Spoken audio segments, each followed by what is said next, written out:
Wednesday morning, and it looks like it's working. Yeah, some things got fixed over yesterday. My chat screen is back, so I can look up at the chat screen, and even without my glasses, I made it really big print. And it says it's streaming and recording. Usually, there's a little message that pops up that's saying lives on whatever on such a channel and stuff, but that message didn't come. So because the control section of that screen that you can't see because it's over there says stop streaming, stop recording. And that means that if I click those, it'll stop, which means that it should be streaming and recording. I guess, yeah, that's what it should mean. So I'm going to pretend that it is, and if it isn't, well, maybe since chat is working, someone can let me know. I did some things yesterday. I got the propeller bits painted black. The spray paint is just the amount of paint that's wasted. It bothers me because it's the way I grew up. I grew up with you don't waste anything because it might you might not be able to replace it or something like that. That's because my parents grew up. They were kids during the Depression. Okay. And then there was all sorts of rationing during World War II. So things are really pretty hard to come by for their entire growing up period. From the time they were born until the time they were in their 21, 22, 23, at the end of the war. And they carried that on. My dad especially carried that on. And it was like, don't waste anything. So it bothers me when using spray paint, even with an airbrush, I don't. That's the story I've told over and over again. So much of the paint, as you can see, goes on to something that's not the thing that's being painted. And the same is true even like painting little minifigs, because I squeeze a couple of drops of paint into this palette, which you'll see a little bit later, because if things are going okay today, and I don't know if they will, but if they go okay today, I'll be doing some brush painting. Yeah, and even that's wasteful because probably like 70% of the paint doesn't get used. I only needed a tiny little drop, but if I only put a tiny little drop in and it dries up before I use it, and I'm just muttering on and complaining, aren't I? Well, the thing to do is to take these off the cardboard and inspect them to make sure that they're covered. That's cute. Look at that. It left a little unpainted circle there. Move that aside. So that looks okay. And I put a piece of tape here because there's actually some gearing on the inside of these propellers. They're supposed to turn on a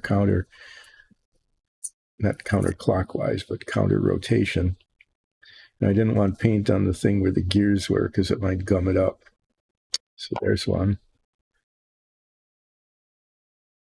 And then there's the nose cone. This goes right on the very, very tip of it.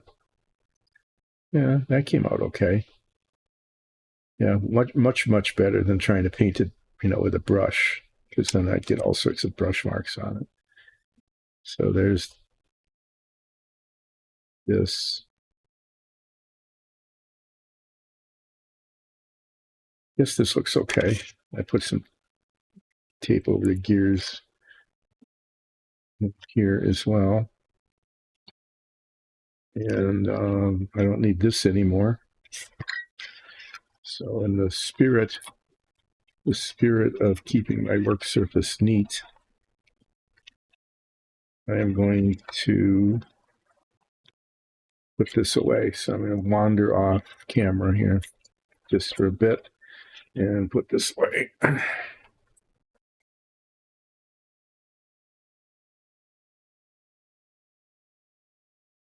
of the year, mail order stuff, it all comes in boxes.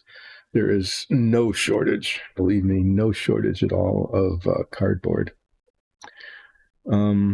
Okay, so these are here, and then these pieces are the internal bits. And if I get brave later today, I might try to assemble this, but first I need to get a thing into which to put them so they don't get messed up.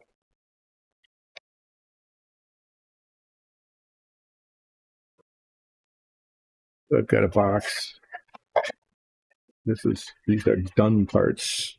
I should write done on it. This is the ladder. That's the ladder that you have to climb to get into the plane, and then it's really important to knock stuff into it and try to break it. Oh yeah, I can't forget that. The very, very tips of the propellers need to be painted yellow, and I'm going to try something I haven't done before to get paint on there and not anywhere else. What I'm going to try to do is I'm going to put a thin layer of yellow paint on this piece of paper and just do that. And hopefully what that will do is just put a little bit of yellow paint right on the edge of those propellers. I could probably do that sooner than later. It doesn't much matter what order I do things in at this point. So there's that, and now I need to set it somewhere.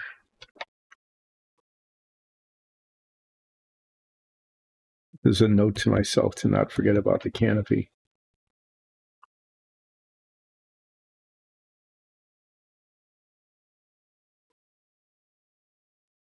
There's the pilot figure, which was very, very poorly made, extremely poorly made. You can see it's got like one bizarre foot. The legs are fused together. You can't see it now, but this arm, the right arm, wasn't even arm shaped. It was just this triangle it was just a straight line of plastic there that I ended up carving out. Came out okay. I'm going to put this, I'll just put this in the done box too. Why not?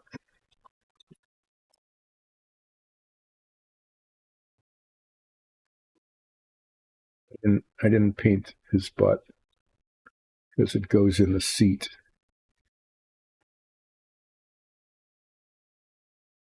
Invisible.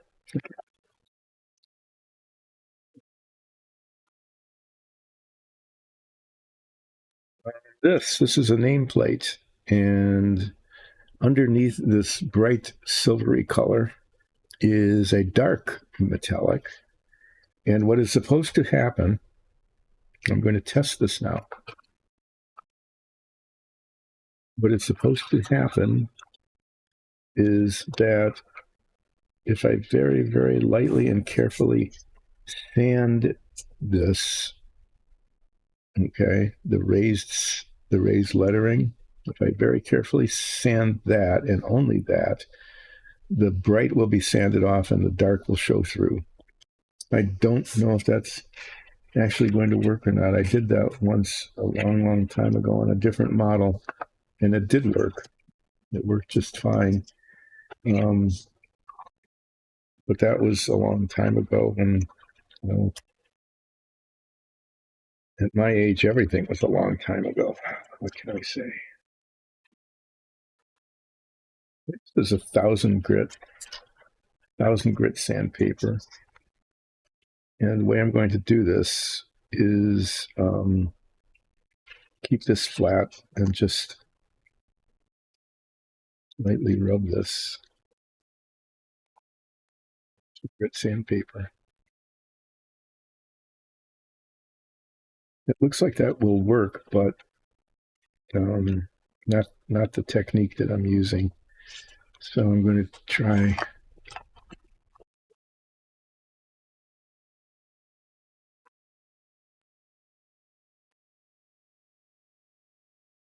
instead.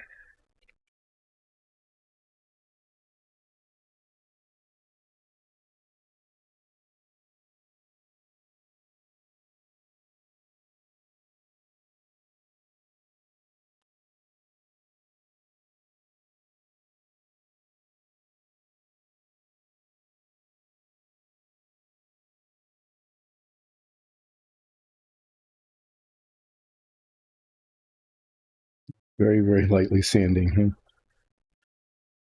It started to work on the C there.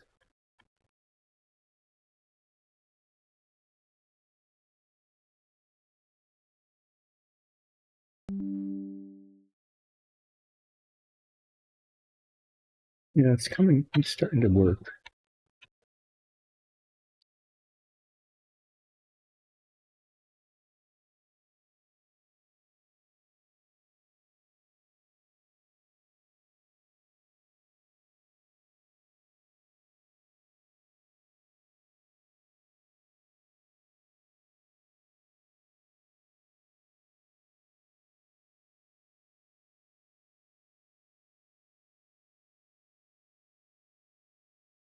Get real aggressive with the sanding because it will sand through the dark underneath.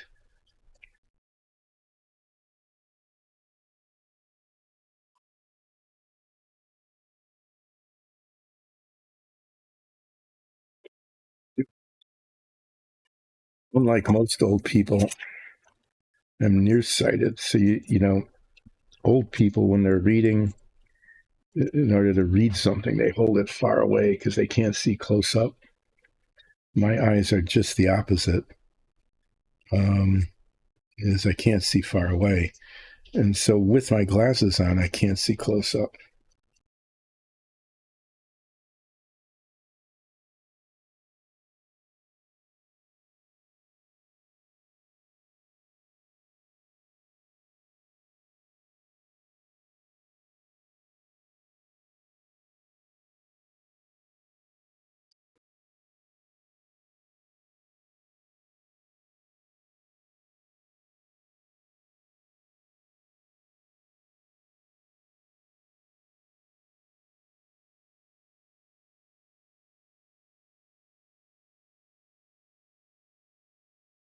Really hard to tell.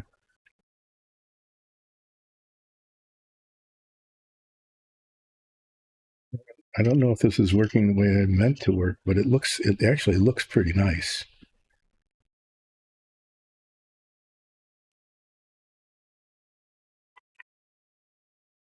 Yeah. I mean, what do you think? You can clearly read it. I think that succeeded. It's just fine that way. What I need to do is paint the back now. That should be, I'm going to do that because that's relaxing. That'll be relaxing painting is to just paint the back of this.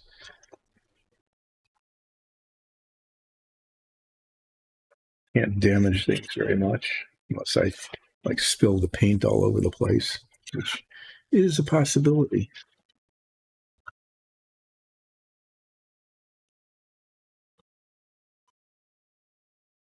Yeah, talking about cheap, right? I'm really cheap, so I've bought these little plastic pellet things.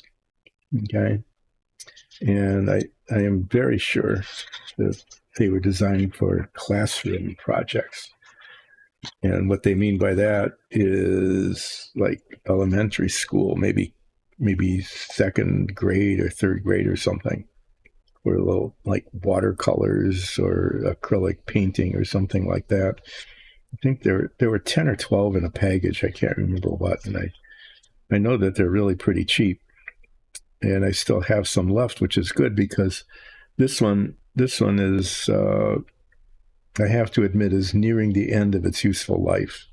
Even though I wash it out after every stream, some things like this, which was a special blend of paint that I made, I created a wash. I'll show you what I used this on. Yeah, I love digressions because it keeps me from working on the thing I'm working on, so that if I don't work on it, I don't do any damage, and if I don't do any damage, then it's okay. And sometimes, yeah, when I've been building models, almost every model there's been at least once or twice where things have just been really a huge oops, like a gigantic oops, usually having to do with the painting.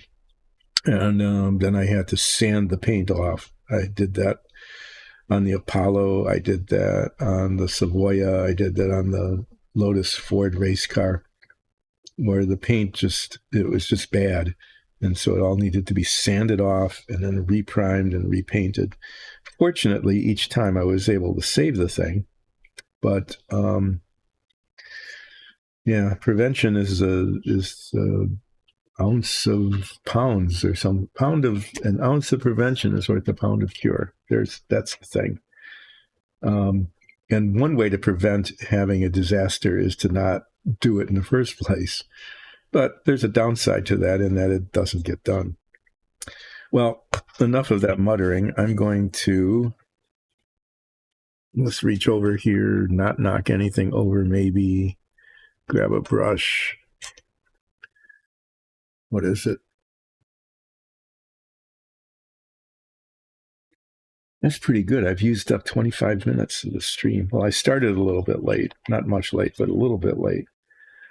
But usually I'm pretty good at going at least 20 minutes, sometimes 30 minutes,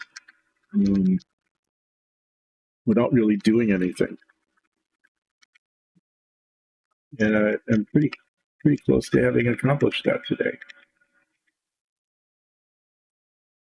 Just mixing up the paint on the paint mixerator thing here.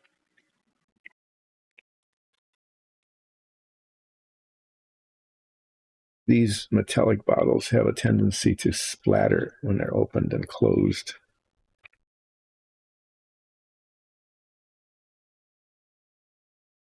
I'm painting the back of this the same bright white aluminum color that I painted the front, not the lettering, which is dark underneath it, but that same very light aluminum color.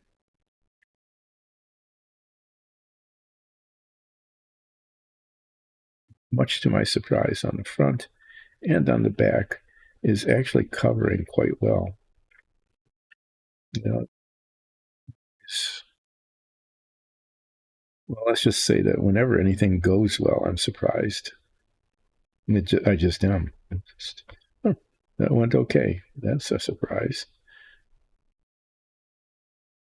The nature of the stream. Paint on there. These metallics are made for airbrushing, not brushing. But on small areas like this, it works okay. If I were to paint a large area, like a B29, or as a matter of fact, this model, it'd be tempting to brush the paint on the whole thing, but it really wouldn't. It probably might work. I don't know. It might work okay. But I'm going to be here, keep something on screen anyway.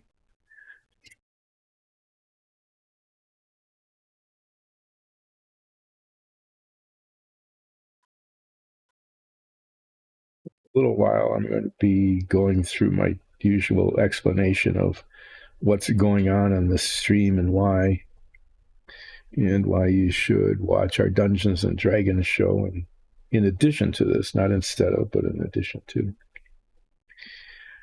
I can just put this somewhere where I won't knock it over. I guess that'll be okay, at least for now. Why do I have all these bottles of paint out? Why didn't I put them away? Do not know the answer to that question.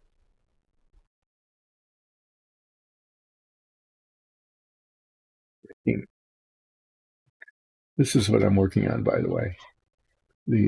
This is the professionally built the photo of a professionally built model of the thing that I'm building.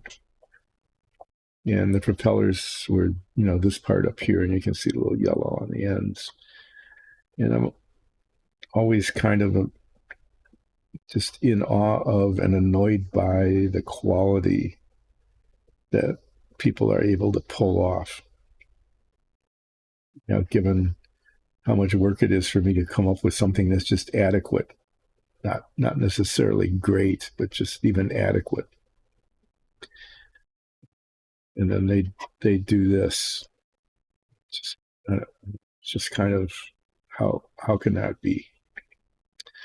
But I've got the ladder done, and I've got the propellers painted and the little pilot figure in its seat. And the body of the plane is now primed, and it's over there, and I'm going to be inspecting that. The next thing I'm going to be doing will be to inspect the fuselage, well, the whole body, the fuselage and the wings and the stabilizers and everything, to make sure that they're okay and ready to be painted. Looking at this, and it's not perfect, okay? There's still a little seam showing here. Paint job on this, the black is not even. It's up too high, and then it dips down and then comes up too high there. Yeah, there's some little flaws here in the professionally built model. It's kind of encouraging to know that they will sometimes have flaws. Well, this is getting close to being completed. No, I shouldn't say that. I mean, somebody might take that to mean like it might be done by Friday. That's not the case. What I mean to say is that it's a lot closer to being completed than when I started it. In that parts are painted, parts are cemented, seams are sanded, that sort of thing. So it's closer to being completed than when I started, but it's not done. And I'm not sure how long it'll take to get done with, because there's a lot that yet needs to be completed. This point at finishing a model, when there's just a bunch of little stuff to be done, sometimes those little bits don't fill an entire stream. Okay. I mean, it's not like there's 3 hours worth of work to do. It's like there's maybe 45 minutes worth to do, and then it has to like paint needs to dry, or something needs to be airbrushed or painted, spray painted, those kinds of things. So it's getting to that point now where maybe somewhat actually today, but more likely Friday. And I'm not sure about next week. I'll just say that right now. I'm not sure about next week. I think I might take Monday off. I'm not sure. Okay. I'll know more on Friday, and I'll let you know. But just to know, I might not be streaming on Monday next week. A lot of that depends on what progress, if any, I make on this model. And there's other things coming up that need to be done, and I have to be aware of those. Take care of them. That's what I mean. Yeah, so this is what I'm working on. It's a very, very weird plane. It was designed for vertical takeoff. That's what the VTO means, vertical takeoff. And the pilot had to climb up this ladder and somehow swing from this platform into the cockpit and sit down and then take off. It actually worked. The counter-rotating propellers were sufficient to let it hover. So it was able to take off, transition to horizontal flight, and come back down again. And it absolutely had to land vertically because there's, in order to make it stand, instead of just one tail, there's two. There's one on the other side, so there's 4 support points. And so it can't land horizontally. So whoever took this off, when they did that, they had to come back down this way, which was very, very difficult because, you're facing up this way and you can't look around behind you. Maybe you had like a rear view mirror here and somebody in the ground saying, "Getting closer, you're getting closer. How close? Closer than you were before." It's like, "Oh, you better stop." No, you landed, yay, that kind of thing. So it didn't catch on because it was extremely hard to land, and I think extremely hazardous getting in and out. Well, let me give you a thing about how far along I am on this model. So I got the propeller parts, and they just need to be assembled. And the yellow bit needs to be painted. I probably should do that. This whole fuselage, all of this, is assembled and primed, and I need to check it to make sure the seams aren't showing, essentially, whether there's some sanding that needs to be done or whether there's some filler that needs to be put in. That's what I'm going to be doing at some point today. I'm thinking, unless I can manage to, get off on a tangent and talk about something and never get around to doing it. But that's the intent, is I'll inspect this, and if it looks okay, then I paint the inside of the canopy of the cockpit, and then maybe tomorrow I'll spray paint the whole thing an aluminum color, and then it'll look like this, except it won't have the decals on it. So that's what needs to be done. This part here, okay, I'm not going to make it look like this. They just left the inside of the cockpit aluminum. And I've said this before, that just means there's going to be all sorts of horrible reflections for the pilot. The sun's going to shine on it. So I'm going to paint this a matte color, a light gray. And then there's some little bits of things that are supposed to be instrument panels. I'm just going to paint those a darker gray color. Maybe some like drab brown, or maybe some highlights. I'll have to decide. I'm not sure how to do that. The other thing, this is a surprising thing I've talked about, is that the canopy, the canopy actually has these lines on it. You can see them, and those are supposed to be the metal frame, and they didn't paint the metal frame, which is shocking because usually they do that. But I'm going to do that. In order to paint the metal frame, I need to mask the cockpit, and that'll take endless hours. I promise it'll take a long, long time to do that. And there's that. So here, let me do the inspection part. This is more important, really, than painting the propeller tips yellow. Do this without trying not to break anything.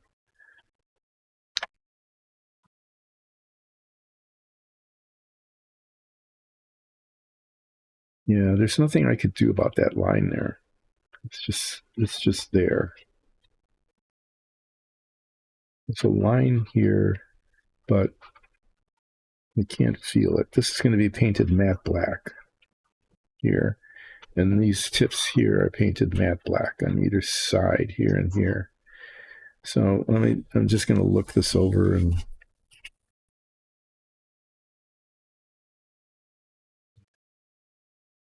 that lump is molded in. That's supposed to be there.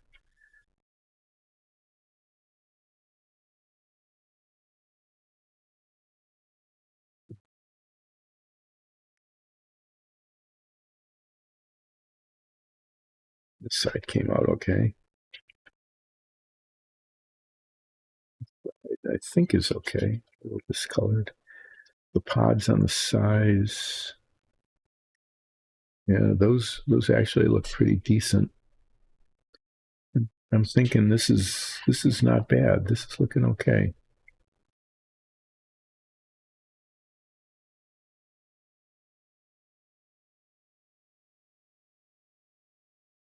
Yeah, what happened here is I put a cardboard baffle in there, and the inside of that is going to be painted flat black, so that you're not just looking into the inside of the plane. So that's going to get painted flat black. Okay. So this whole thing is going to be painted up to the edges here. Okay, that's going to be painted light gray, and then this is the instrument panel sort of thing. I don't know what that's really supposed to be, but I'm going to paint that a darker gray color, maybe with some with some little black highlights on it or something.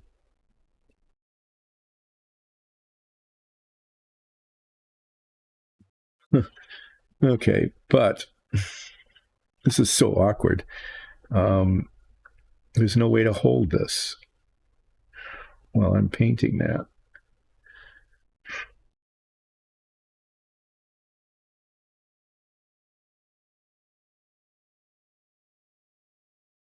There really isn't any place to hold it. I can't, it's too heavy, I think, to put on this.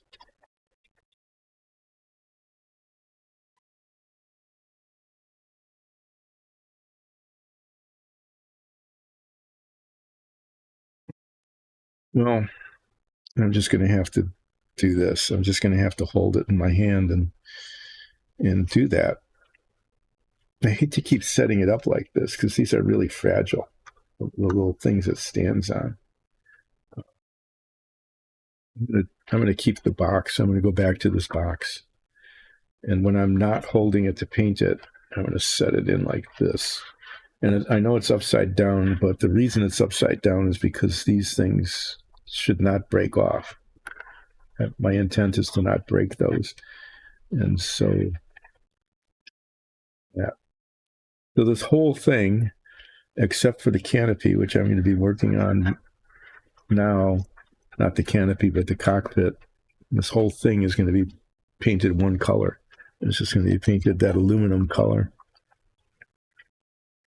And I hope that turns out, because if it doesn't, then I don't know what I can do. I'm going to have to be patient when I'm doing that. One thing is, because the spray paint or even an airbrush doesn't cover really well, the really fine particles, there's this temptation to just keep spraying. I've done this, so I know that the temptation can be, the temptation can win out, is to keep spraying paint on until it's fully covered, in which case then the paint gets too thick and it will actually run. It'll blob up and run. And so the idea is to like put 3 or 4 really thin coats on.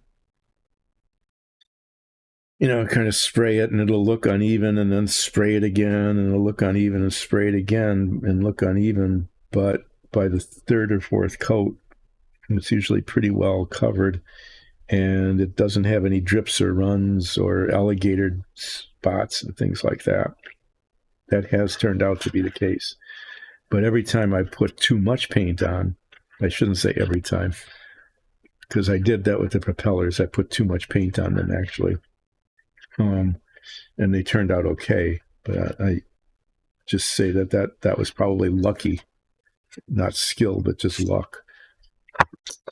Okay, this is the dark gray. I can tell it's dark gray because it says dark gray on it.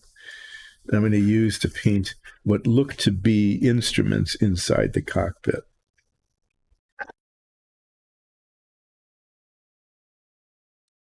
Those are the raised bits, and I'm going to paint those first.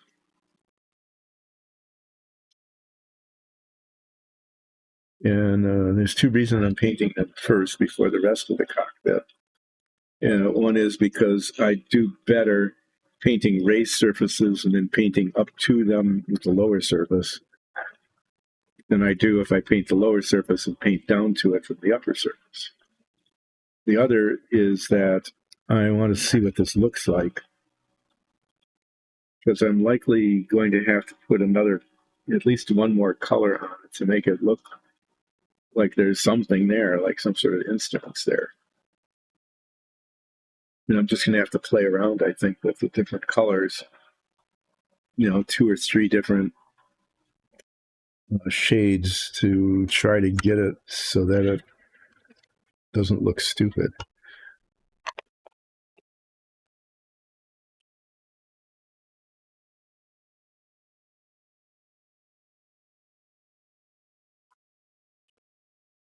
I know that mixer thing is supposed to work really well, but I still shake it by hand because sometimes it actually makes a difference to shaking by hand, even though this is supposed to be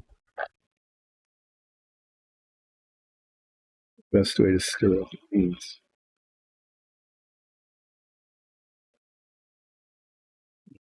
It would be better if I don't knock it over.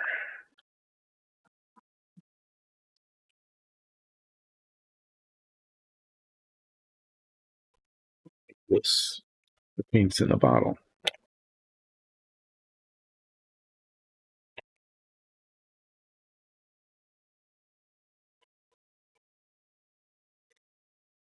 Okay. Well,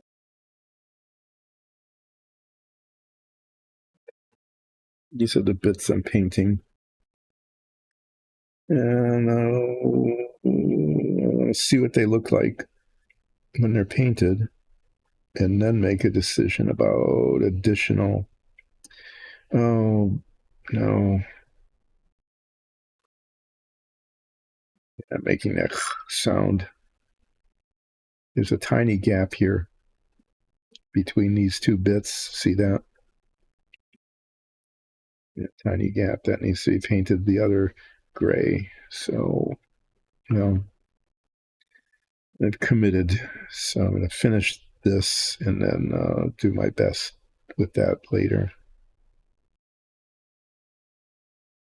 I have no idea what these are supposed to be. This model does not have a traditional instrument panel. And when the pilot sits in this, he's way back here and can't even reach these things. So I don't know what this stuff is.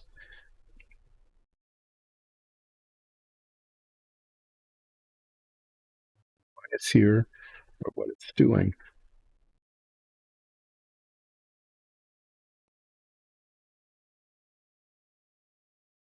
They're there. Paint them this dark gray color so that they contrast with the light gray of the rest of the cockpit.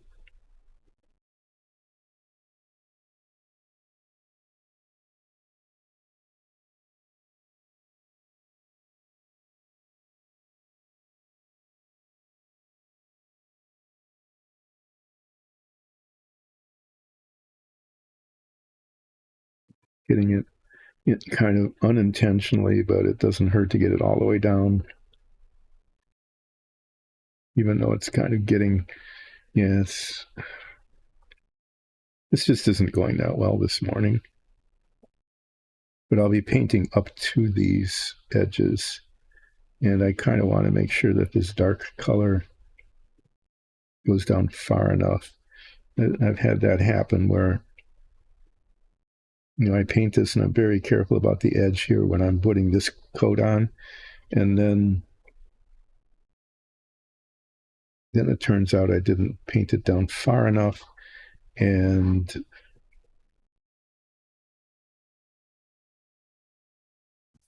so when I paint up to it with the other color on the bottom, it isn't covered. You'll be able to see that under there at all, but why not? Why not take care of it?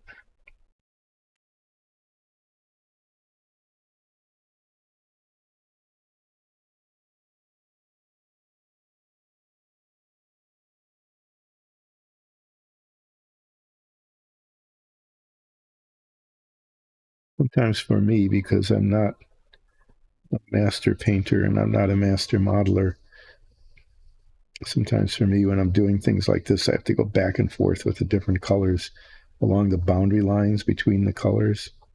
Sometimes, certainly 2 times, but sometimes 3 or even 4 times until the edges look okay.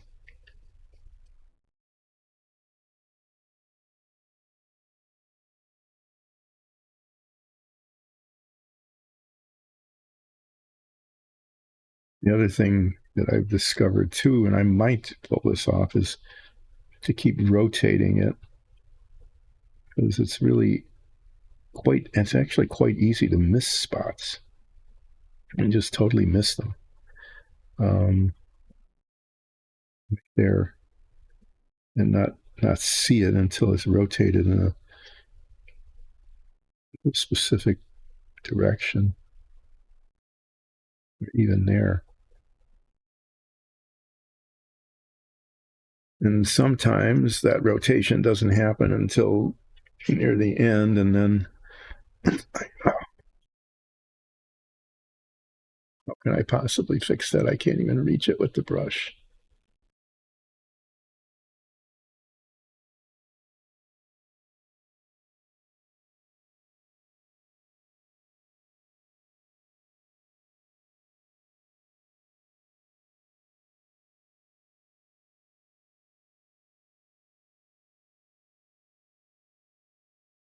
This gray looks okay on this, but there's all sorts of bumps and protrusions and things that look like they should be like highlighted some way. Maybe here and here. These little flat things, maybe this thing actually is kind of an artifact of filler.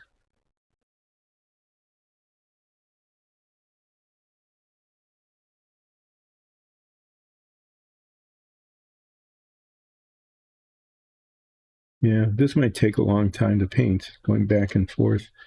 This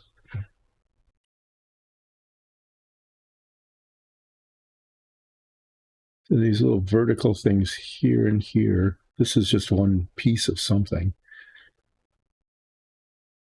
Paint those another color. I'm not sure what. And the same thing here and here. I could paint them a metallic, a really, really dark metallic like steel. I think actually that would look good and not be too reflective, but just a little metal. I'm going to try that. Just this is going to be underneath the transparent canopy, and so I've got a little bit of leeway if by putting the paint, like going back and forth over and over again, trying to get the lines right. If it doesn't work and the paint kind of builds up a little bit, the details, it's going to be really hard to see the detail.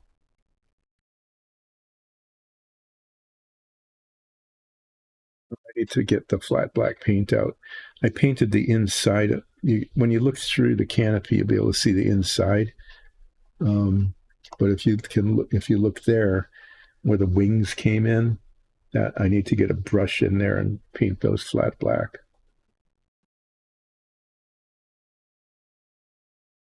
I'm going to do that now. This is going to get taped over. I was just thinking, well, if I'm going to spray metallic paint on it, it'll spray in here, but it's not going to, because this is going to be covered. And then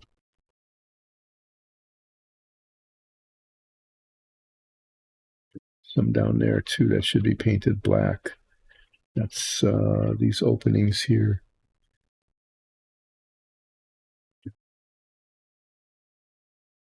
I'll let that dry just a bit and then apply another color to it and just see how it looks. I don't know how it's going to look.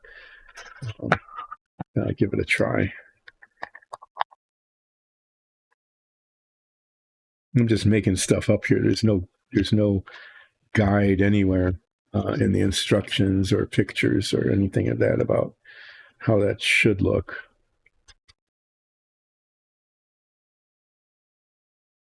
It's going to look the way it's going to look when I'm done painting it.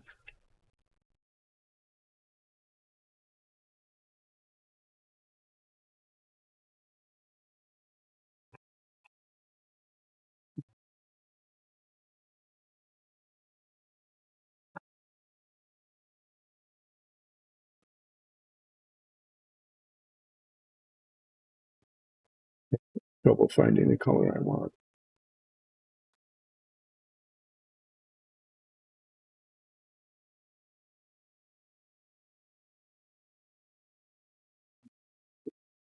a really heavily, darkly pigmented metallic. And I know I don't want reflective surfaces inside the canopy really, but I think, just for aesthetic things, it'll look better if there was just a little bit of it.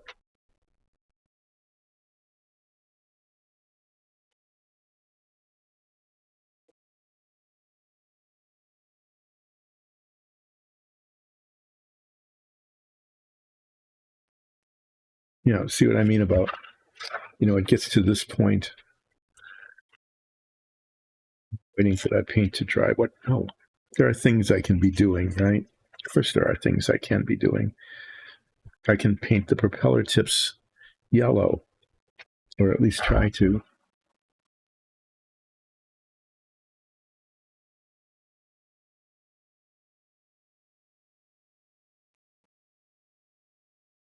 This is not a technique that I'm recommending. It's just something I want to try. Okay. I mean, what am I even talking about? You don't even know what I'm talking about because I haven't. I talked about it at the beginning of the stream, but not recently. The tips of the propeller blades, okay, see the yellow there? That's what I want to paint. But unlike most planes, it doesn't go over the edge, okay? On a lot of planes, the tips of the propellers, there's, it comes over. But in these, it's spinning. It's not horizontal, okay? It's way up here, so they only painted the very, very edges, which I could do by a brush, but it's, I'm just going to try this. I think it might work. Be like stamping them.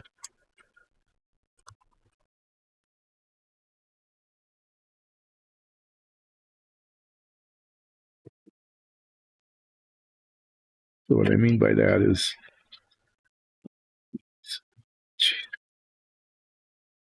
being careful, and then and then I'm not. Okay, so just the very, very edges of the tips need to be yellow. So what I'm going to do is put yellow paint on this paper, very, very thin coat of it, and then do this. And it should come up and it should be yellow, only just on the edges. That's what I'm going to, that's what I'm attempting to do. This box is actually too small. No,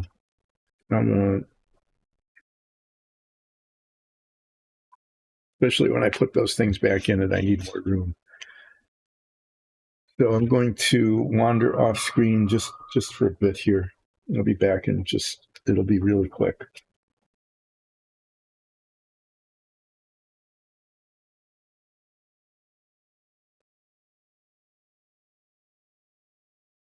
Bigger box. My work surface has collapsed. Clean and neat work surface has just disappeared into a morass mess.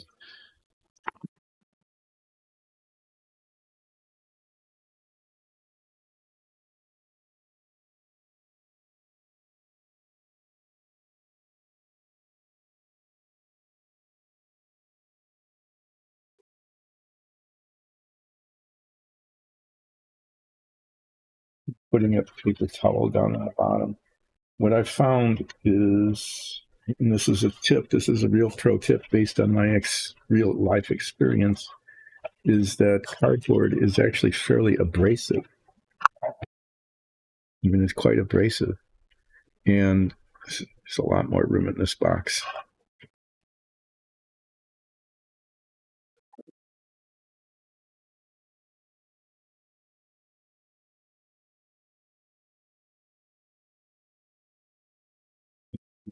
It's much better. Little box is handy for other things, but not for that.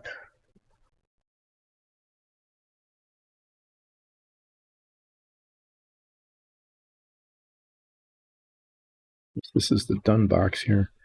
I can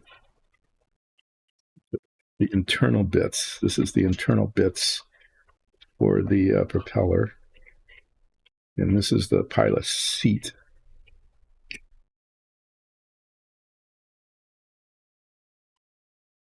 This is a box for little parts. They're like that. Doesn't really fit in the seat very well, but there. I'll probably glue the pilot into the seat before I put the seat into the plane. Is that a spot?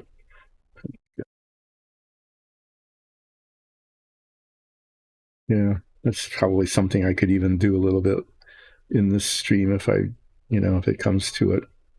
Just use contact cement and stick it in like that. There's a spot here, an unpainted khaki spot that will be.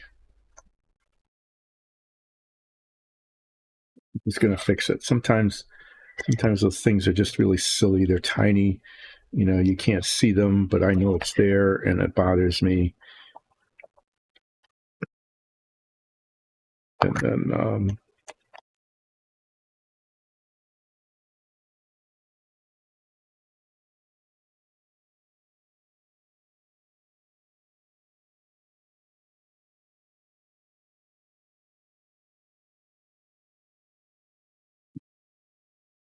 there.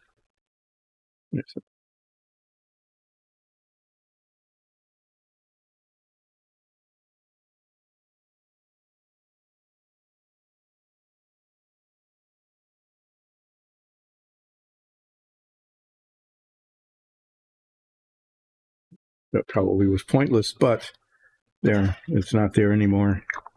If I could see it, I would be annoyed by it.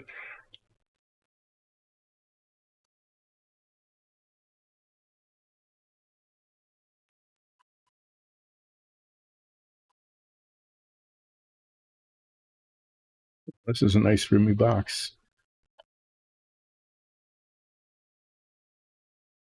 Well, that's an interesting word, roomy. So it's not just ROOMY. There's plenty of room, but roomy, RHEUMY.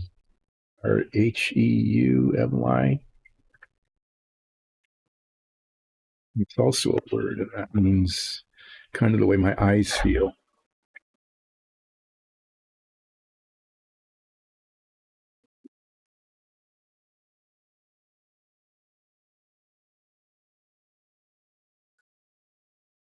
Yellow hasn't been used in a long time. There's a little ball bearing thing in there, a mixing ball, that you can't hear because this microphone filters out everything except me talking.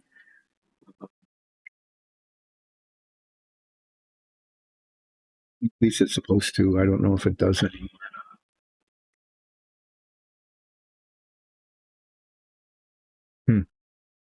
Yeah, some sort of sound of black magic. I have no idea what black magic is, but it seems to be making sounds.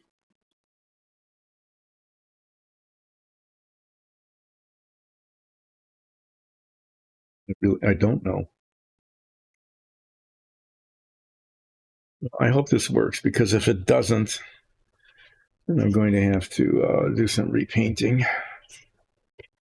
Get a tiny bit of clean paper towel because one thing I learned is with the acrylics, sometimes, like if it gets where you don't want it, it's possible to wipe it off if you get to it right away, really fast.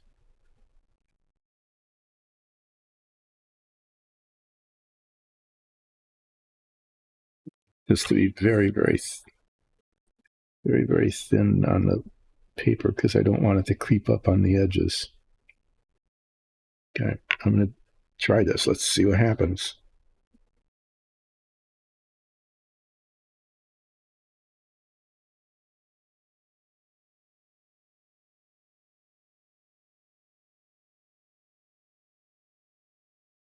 Yeah, it's kind of working. It needs more paint.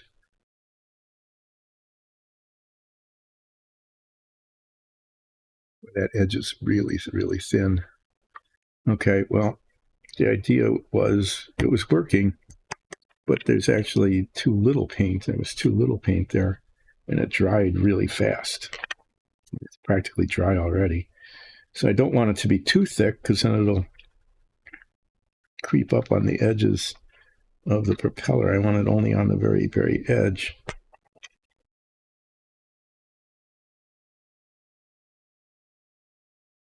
It's way too much paint.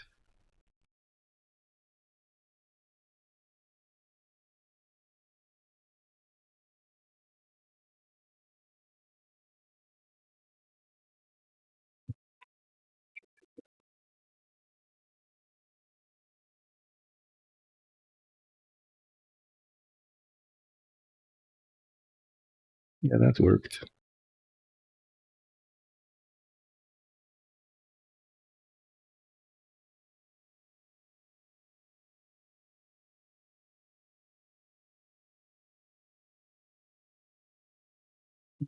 Right.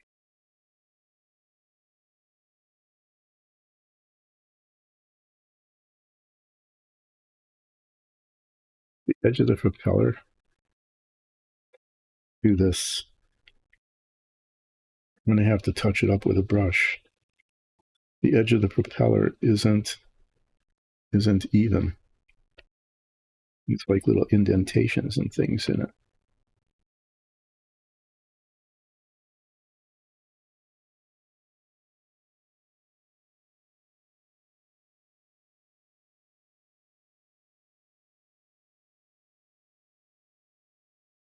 And I'm using like half a tube of paint.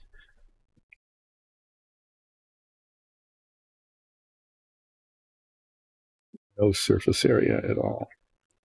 See what I mean? It's not, I don't understand why.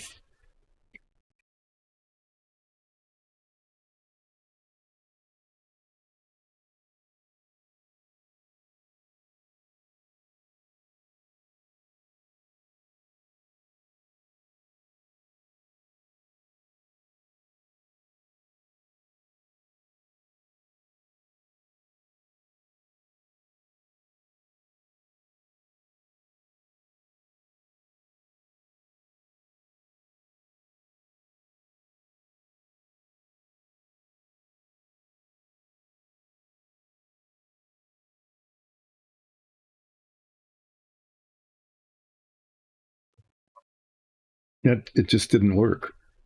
So I'm going to try it traditional way.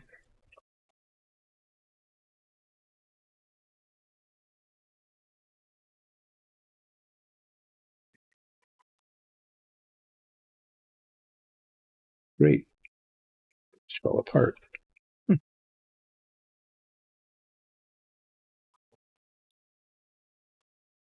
Okay. Well,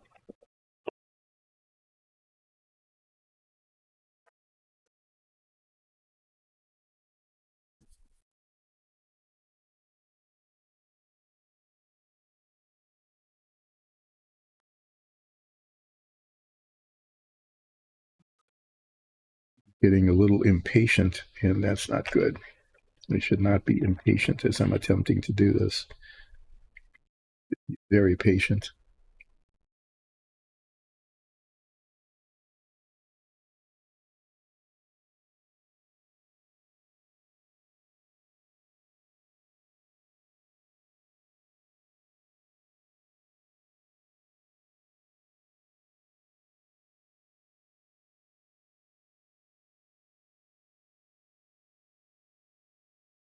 Okay. Well, that's the intent, is to have just the very, very edge of it yellow like that.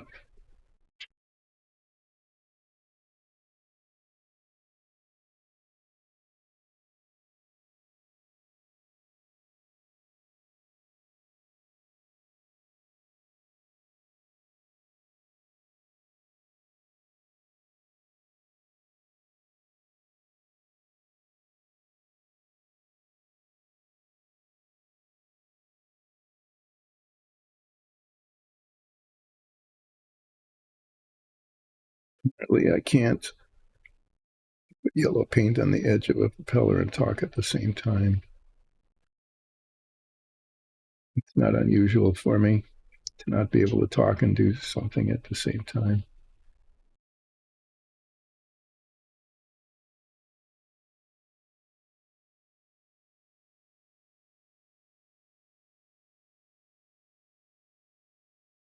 I can look at these later, but yeah,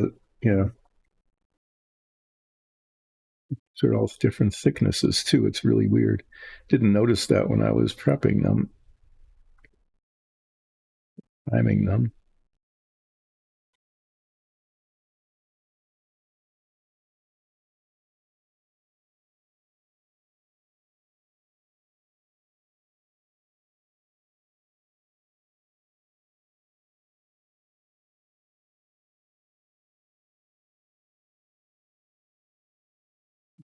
Blade is much thinner than this. This is very thick, and the other one of them is much thinner.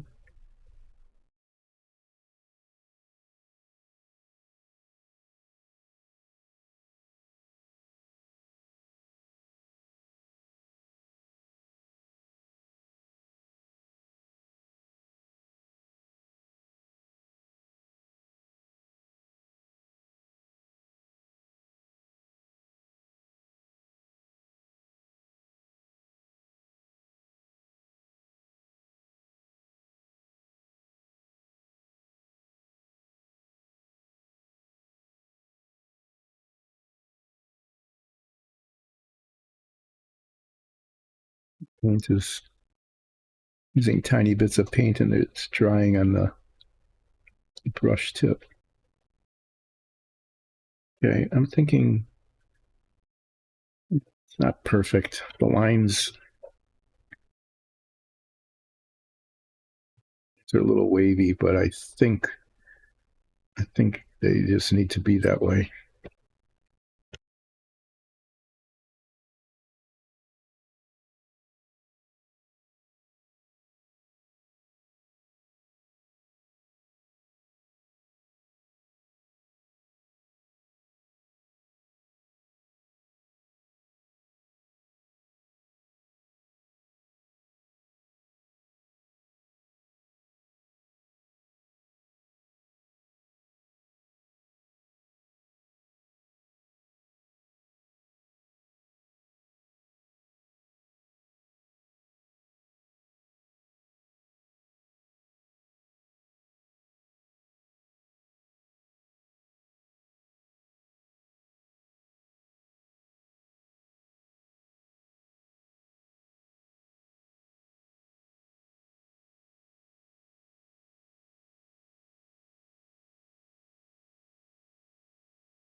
Easier. Yeah. The focus is black, yellow on black on black. It was easier to paint this when I had put some paint on the edges from the paper, but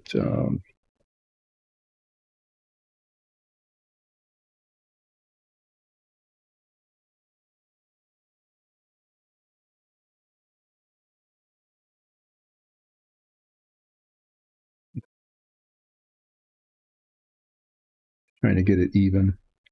If I put my head magnifier on, I'll probably be really grossed out by how poorly this is going.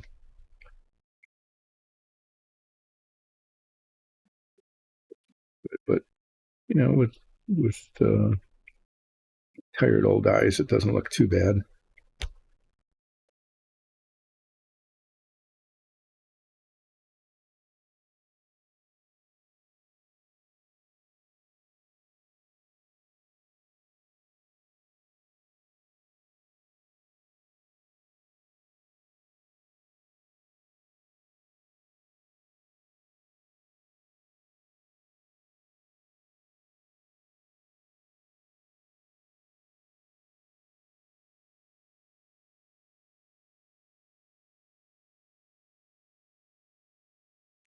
Yeah, so this is a safety thing. The blades of propellers always have yellow tips because when they're rotating, they're practically invisible and extremely dangerous. Like if you walked into one, you would pretty much just be shredded. So it's a good idea to not walk into turning propellers. And so the tips, because propellers usually are painted black and they're spinning and they look practically invisible, the tips of them are painted yellow so that you can see where the edge of the arc of the propeller is.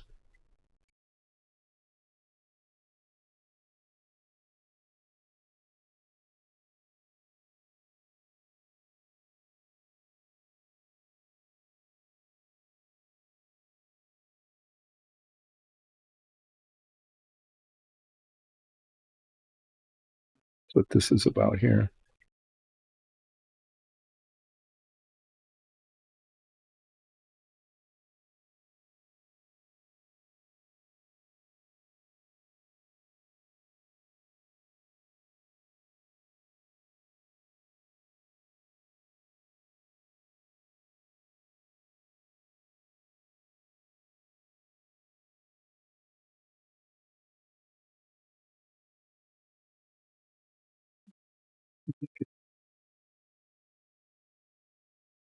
Okay, check out the other one.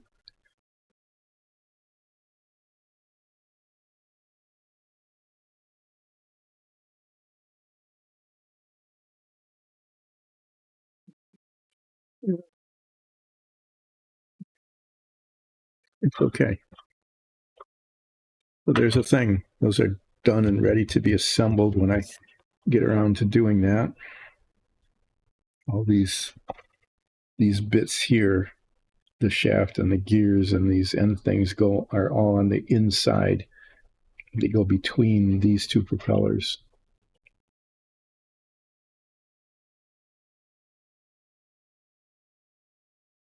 And what's supposed to happen is they actually rotate on that shaft, and those gears make them counter rotating. So if you turn one clockwise, the other one goes counterclockwise.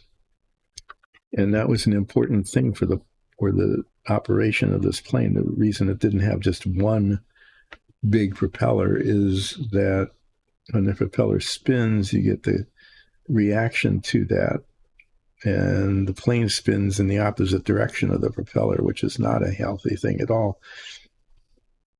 And if they're counter rotating, they cancel each other out. And then that's how that works. Helicopters have that problem. That's why they have the little propeller in the tail. That little propeller in the tail of a helicopter is what keeps it from spinning out of control because of the counter rotating force of the big rotor on the top. Tell you what, I'm going to put the pilot on the seat.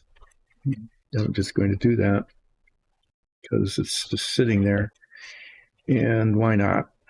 I'm going to use contact cement because the surfaces are painted, and the model cement just dissolves the paint and makes a mess.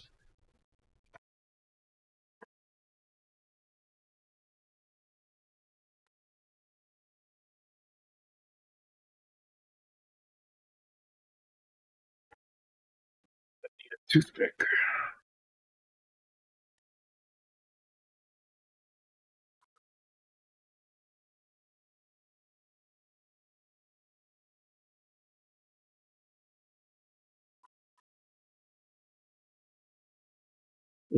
I should be paying attention to the time. We've got an hour and a half. I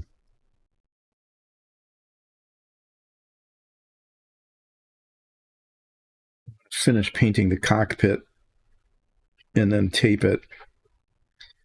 Okay, I'm going to wait on this. There's some things I want to get done today, and if I get too much out of order, they're not going to happen. So I'm going to bring this back. And what I was planning to do in the cockpit area here is on these instruments is that I paint a couple of these bits. I want to paint a couple of these bits really dark, a really dark metallic color.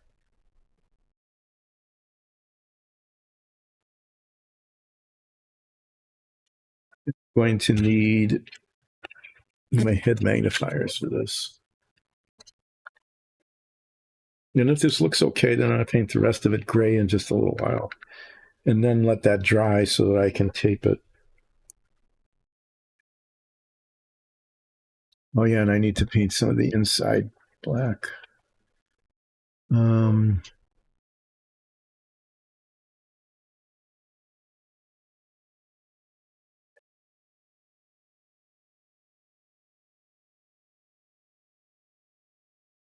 Try this brush.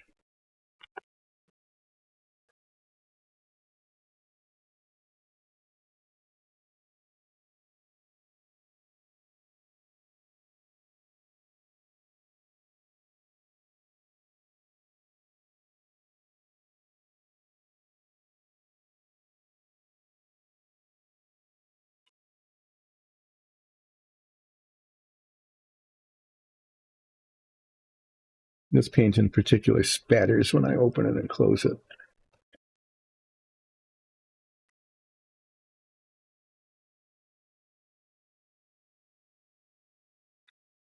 Spatter. Not on me. Which is fine. Just to not spatter paint on me. Okay. Oh. See if how this works, if at all.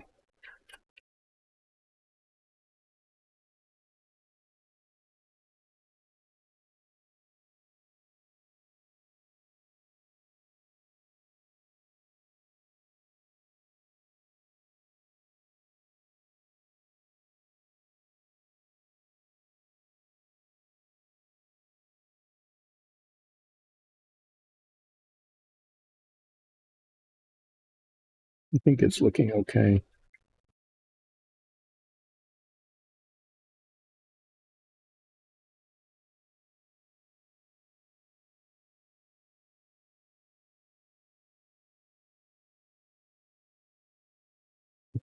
I totally missed the spot on the other side.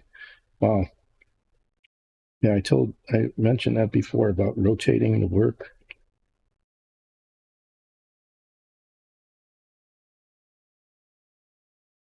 Sometimes it's possible to miss spots. Completely miss this. It's completely not painted at all.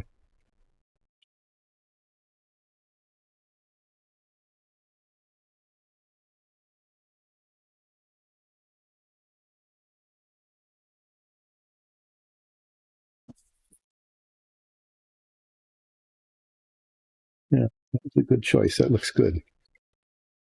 I think I'm going to do these. Oh, man, that's not good. Okay. That's really not, because that could show through the metallic.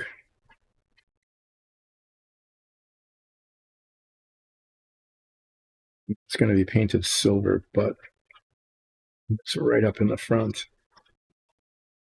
Possible, that is really possible to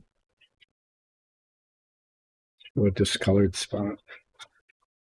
Well, I can't believe that. That was really very clumsy.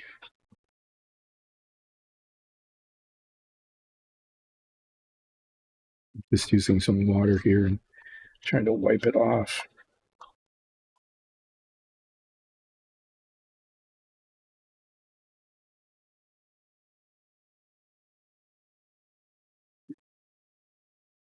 Let's see. I've said this over and over, and it's true. You just saw it happen. Is that when I do an oops, the most frequent oops is taking the brush to or from the surface, surface to be painted. In that case, that's exactly what happened.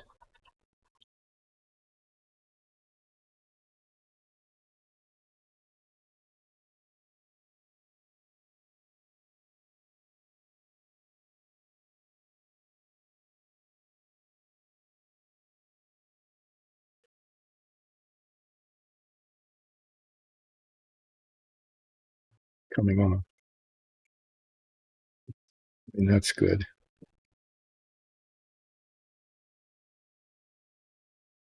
But that was not in a, it was in a really bad spot too.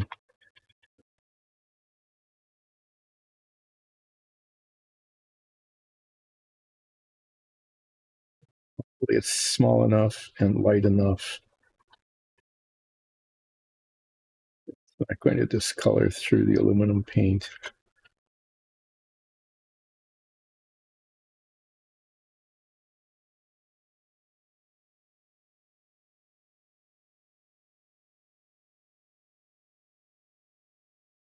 Could use denatured alcohol, but I don't want to mess up the primer underneath either.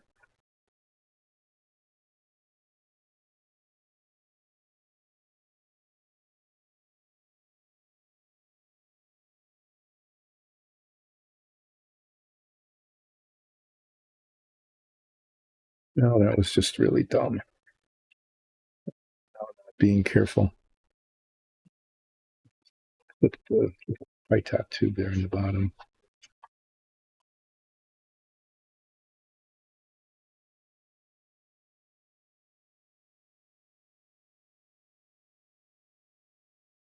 And my brush is sitting there with paint on it, drying.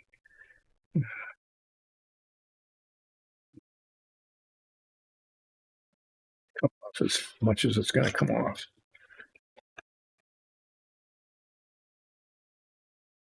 Going down to the bare plastic under there is what's happening. Okay, well, that was just really sad.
It's not much, but you can see the contrast in shade and reflectivity.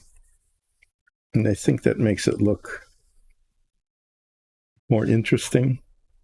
Oh, geez, I almost put the brush on the bottom of this. Okay. It's getting to be clumsy here. I'm getting to be clumsy. That's not good. So what I'm going to do so as not to not waste time is get the flat black paint out. Remember, I want the inside of this, when you look into the canopy, to just see black. And you can see there here the white from where the wings came in. So I'm going to get the flat black paint out.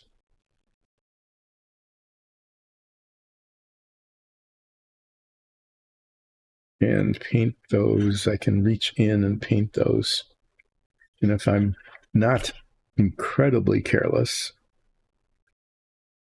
just credibly careless, I'm just moderately careless, I should be able to do that without getting big chunks of black paint on places I don't want it. That's what I'm thinking I should be able to do.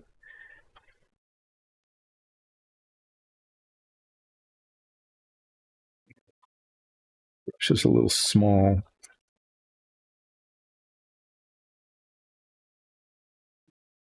This one, I just need to be really careful getting into and out of it. Right?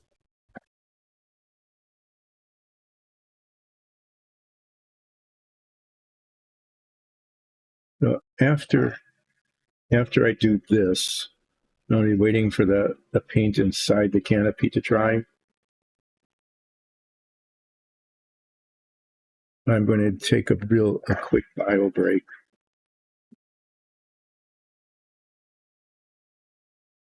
Real quick break, and then back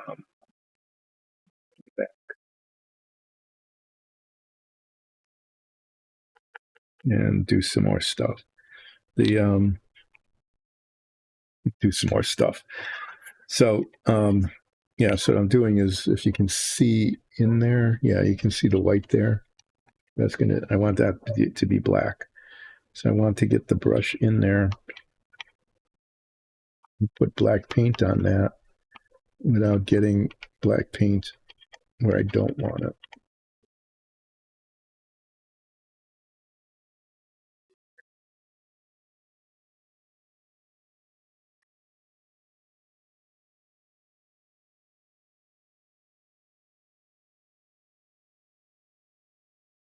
It's much better.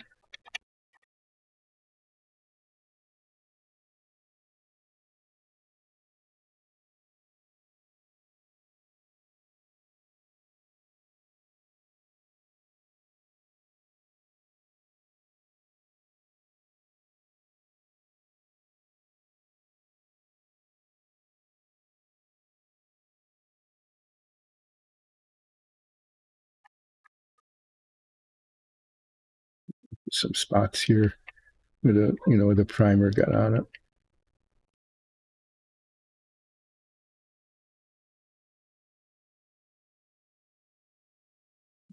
What's going on? Dog. One of our dogs is just barking and barking and barking.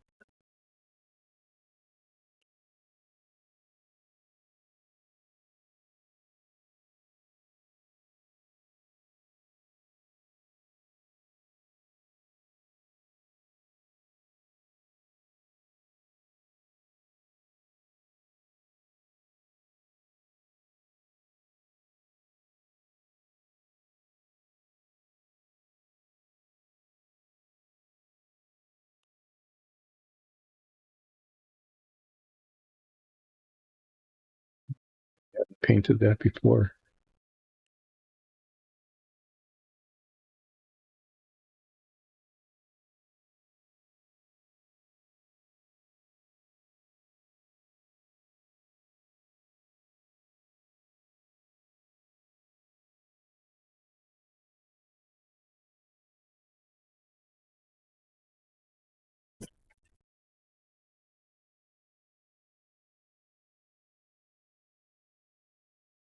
I can reach that.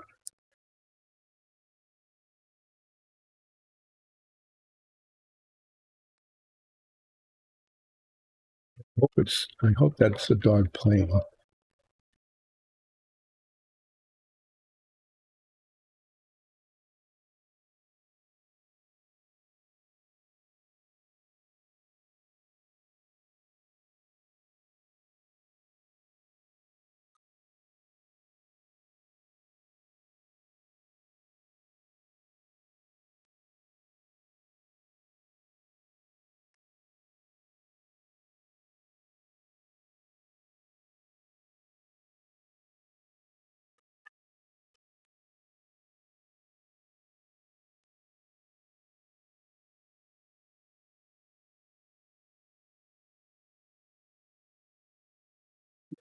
To set this down again in a way that doesn't damage it. What's going to happen next is this area here, the cockpit, I'm going to be painting a light gray color. But I want all the rest of this paint to dry first.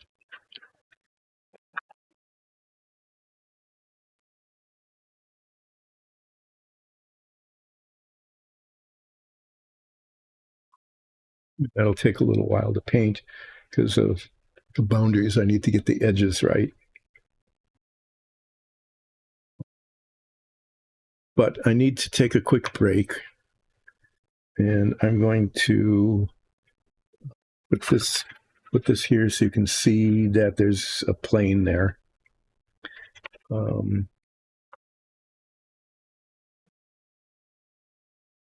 get rid of some of this. I'm going to get rid of the wash water that isn't good anymore. And I won't need this because the paint I'm going to be using is in this jar.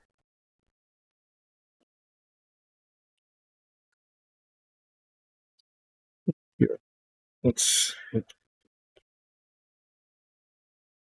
you can look at the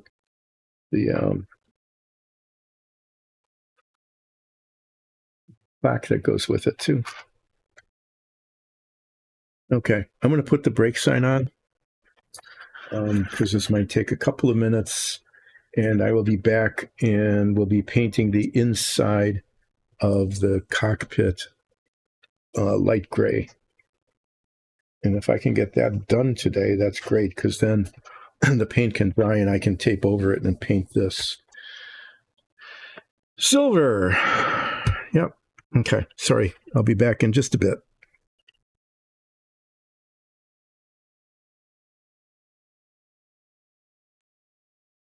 There we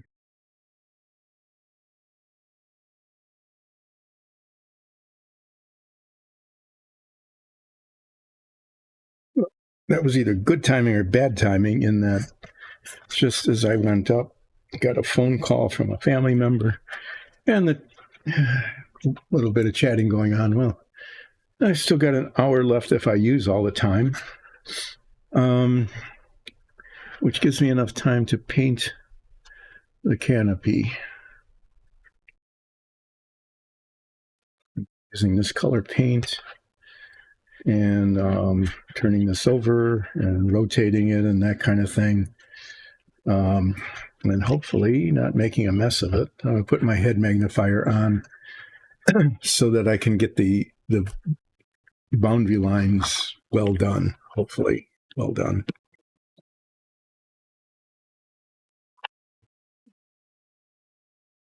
Find out.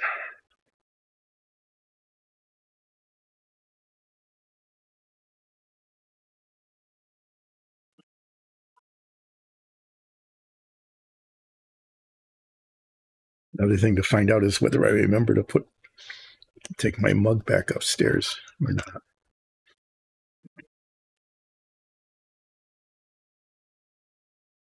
Liquid mixing.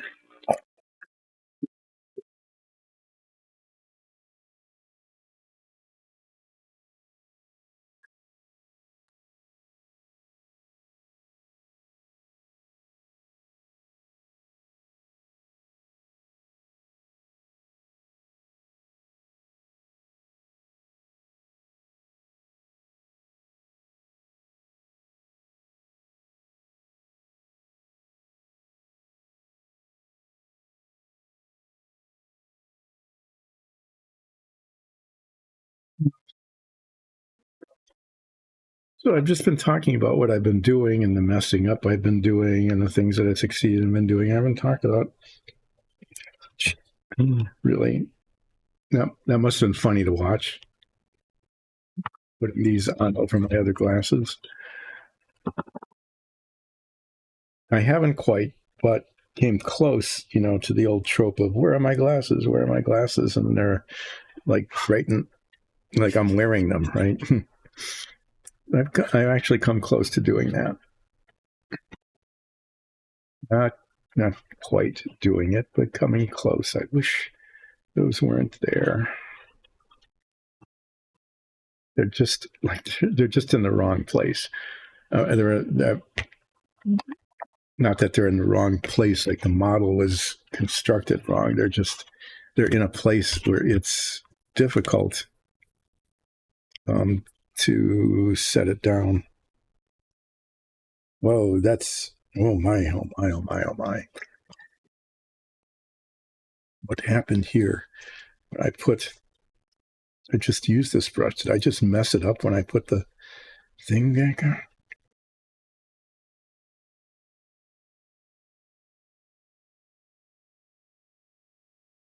Bristles just got. What did I do to it?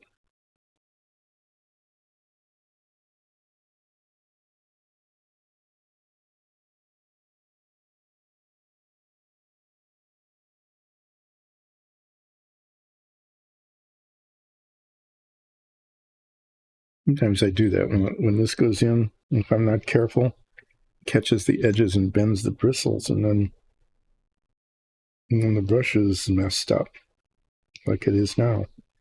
I got some rogue bristles just hanging off the side there.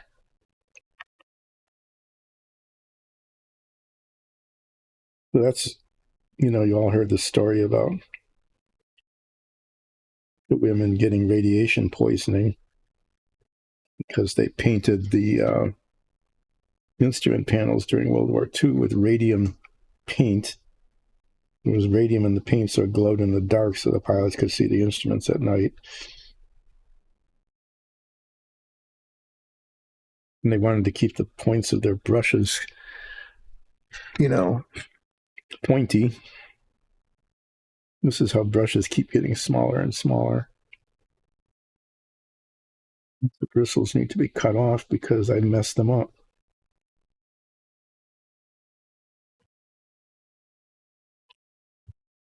In order to keep the points on their brushes, they licked the brushes and it had radium paint on it, so they were ingesting radium. Lovely. Which is not a healthy thing to do.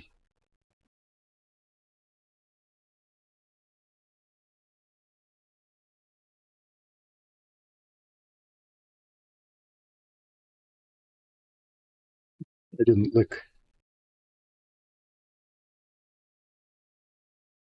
the brush, but that's how that happened, though. So that's the story. And I tell that story every time I try to fix the bristles on the brush because it just reminds me of it. And there it is.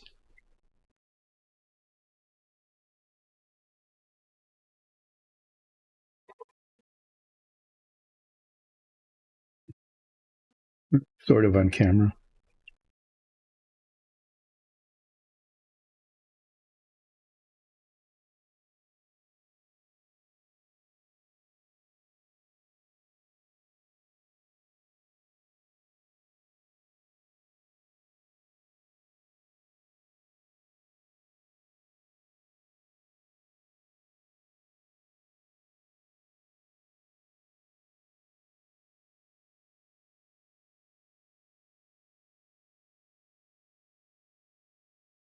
Head magnifier's a really nice thing to have, especially for me. Vision is not the greatest.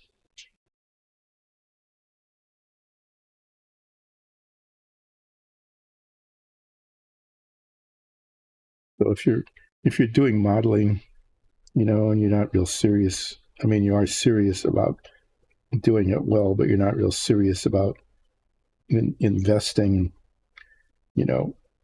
half a month's wages on stuff like miniature lathes and things like that. If you're trying to be frugal, there are some things that are just really worth buying. And a head magnifier thing like this is one it's worth investing in. Because it's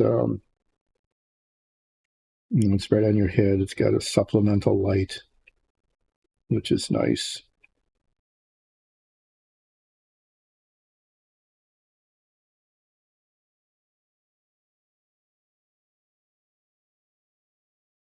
Oh, the paint ran.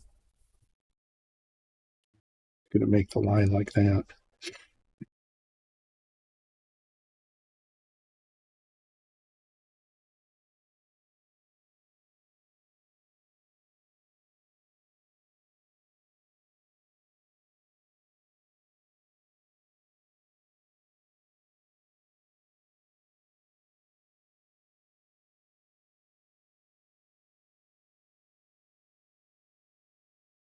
The paint stirring thing, is nice to have, but I would say, given the price and the priority I would give to other things that you could buy if you were if you were on a pretty limited budget for your modeling stuff.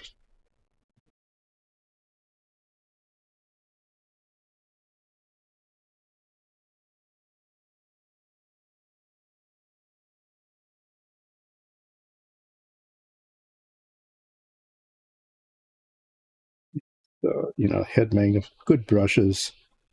Definitely get good brushes. I'd say, that's a really important thing. Do that right off the start.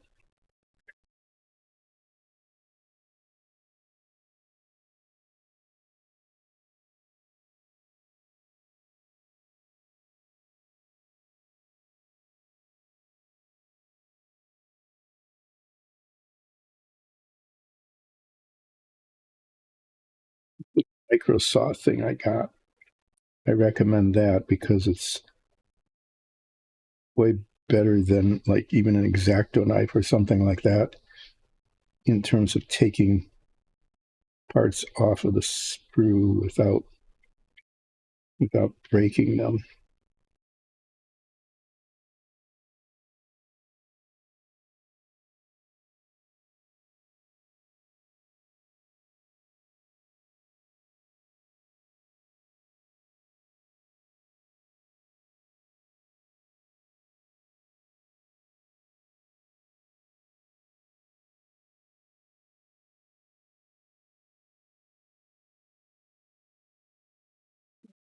Bad.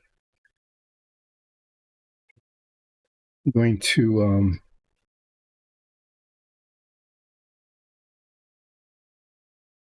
down and get a bigger bristle brush to finish this.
Painting it like this because I'm trying to get a decently clean edge here.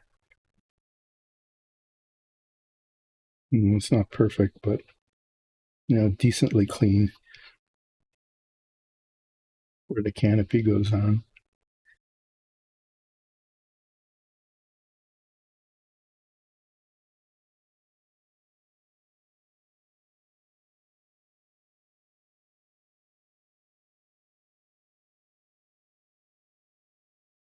Turn this whole thing over and paint it from the other side.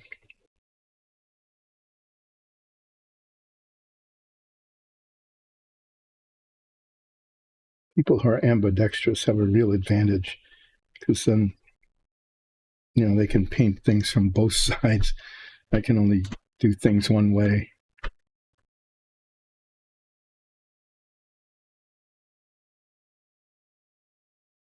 And I can't really do anything with my left hand at all in terms of detail painting like this. Just can't.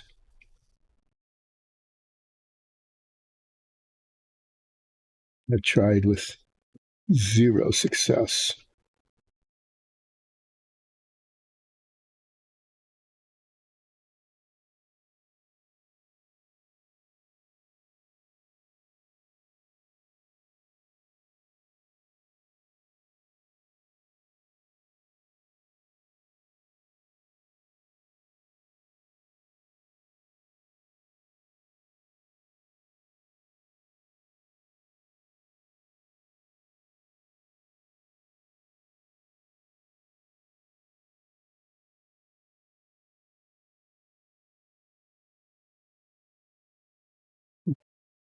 I don't know what kind of instrument panel that's supposed to be, but I painted it in a way that, it makes it look okay. They're not, they're too far away from the pilot to be usable. I mean, the pilot can't reach that far really. And whatever these things are, I don't know. But this model does not come with a traditional instrument panel, with artificial horizon and other little dials and buttons and things like that. It just isn't there.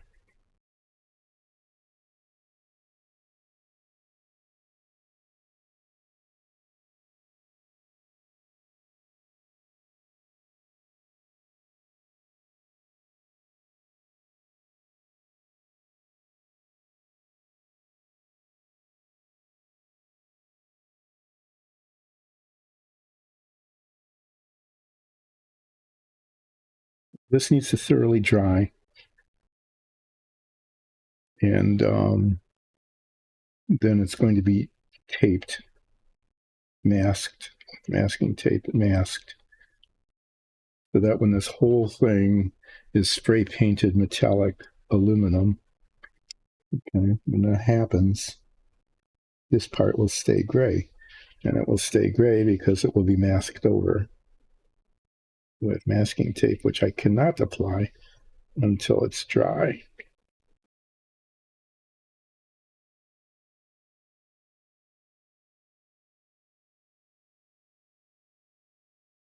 So it just needs to sit, and I'm not sure I'll be able to mask it yet on this stream or not. It might not happen during this stream.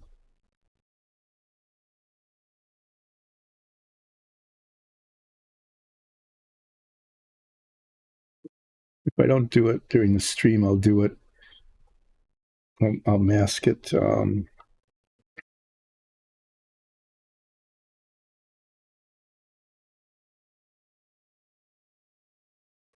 Like later today or tomorrow. I paint it.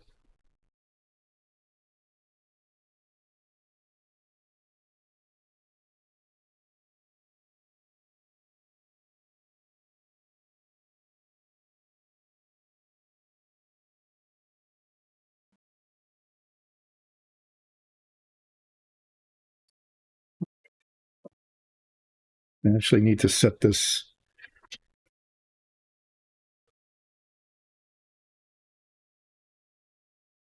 in this tray, and I'm going to set it down upside down because I don't want to break off these little prongs.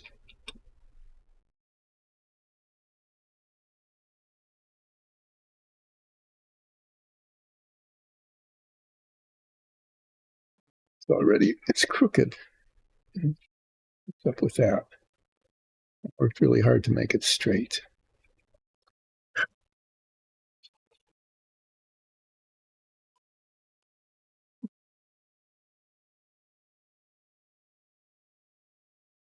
I need to clean these brushes. And then I'm going to glue the cement, the contact cement, the pilot into the seat. And then I'm going to do some test fitting of the propeller parts. I don't know if I'm going to do those today or not, whether I'm going to assemble that. Usually I like to not do things during the last half hour of the stream. I like to not do things. I mean, that's probably the most honest thing is to say. I like to not do things during the last half hour of the stream. But if I do things during the last half hour of the stream, I like to do things that are low risk. That is to say that things that if it goes poorly, it it can either be redone or it's not going to create a real mess in the model that can't be fixed. So like cementing the pilot into the pilot's seat with contact cement is a pretty low risk kind of thing to do. So I'm going to do that. The other thing I'm going to do is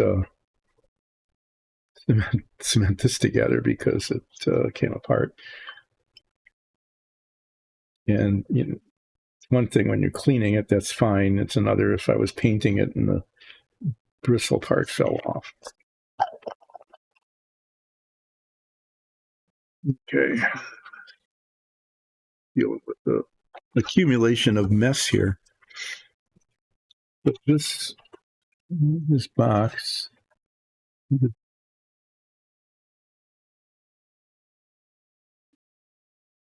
so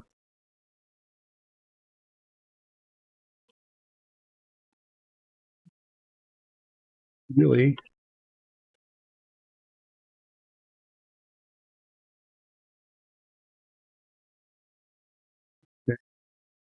this is the done box.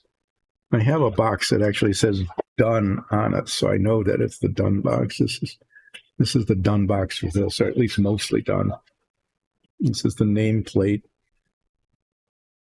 These are the propeller bits. But this is the pilot and the seat, and I'm going to attach these to each other.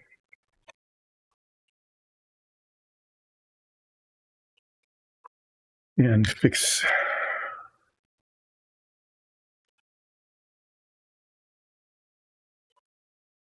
the brush that I put over here. That I'm going to use contact cement because these are painted surfaces, and I find that the contact cement works just fine on a painted surface, but the model cement doesn't. It dissolves the paint and splashes it around. I've used that. That's a technical modeling term. Splishes it around. And what am I doing? I'm rubbing paint off the corner of the seat. I'm going to have to touch that up. I'm going to do that after I cement it on because there might be more of it.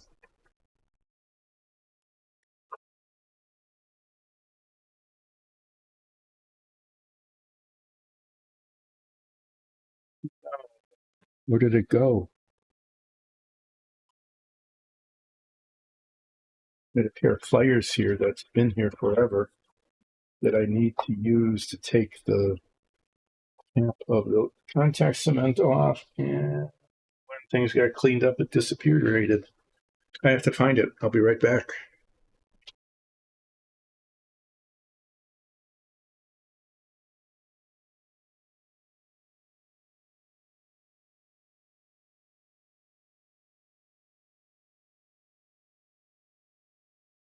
Back in a very brief period of time. Yeah, contact cement. It gets on the inside of the cap and then it sticks and it works. I mean, it cements itself to itself really well.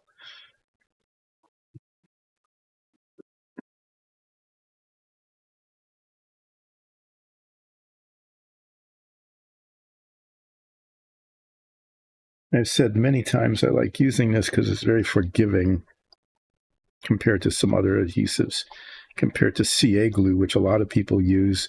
And if you can, it has a lot to be said for it. And just in terms of immediate binding and painted surfaces, this, that, and the other thing, it's really quite good, but I can't use it because I'm not accurate enough. That is to say, you really have to get the parts lined up and put exactly where you want them using CA glue. And I pretty rarely get them exactly where I want them. And this gives me a little leeway to move parts around. So it goes on and then it sits there for a bit.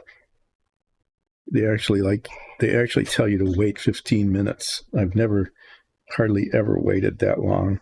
because I just get impatient. I'm supposed to put it on both surfaces and let it sit there for like 15 minutes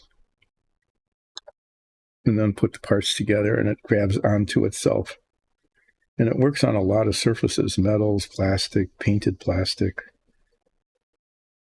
a lot. And you actually have like an hour, up to an hour or two, when it still works. And so when I was doing things where I had to put a bunch of parts together, like for the ladder, where they're just a lot of parts that need to come together all at one time to make sure that they're lined up. The contact cement works really well for me, because then I can put it on all of the surfaces that need to be, cemented together. Even if it takes me maybe 10 or 15 minutes to get them all that way, all set up. But it's, oh geez. I'm just clearing the cement off of the cap.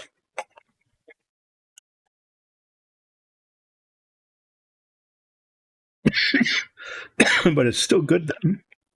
And it gives me all the time to get it onto all the surfaces and then to put the surfaces together.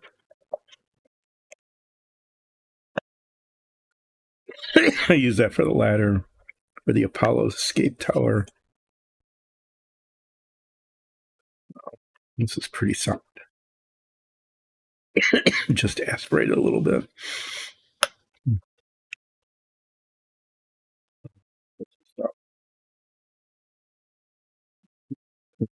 What I don't want to do is knock the can over and spill a bunch of contact cement over everything. That would be, I don't know what it would take to clean that up. It might not be possible. It might just be, hopefully it would just stay on this cardboard and I can replace the cardboard, but who knows?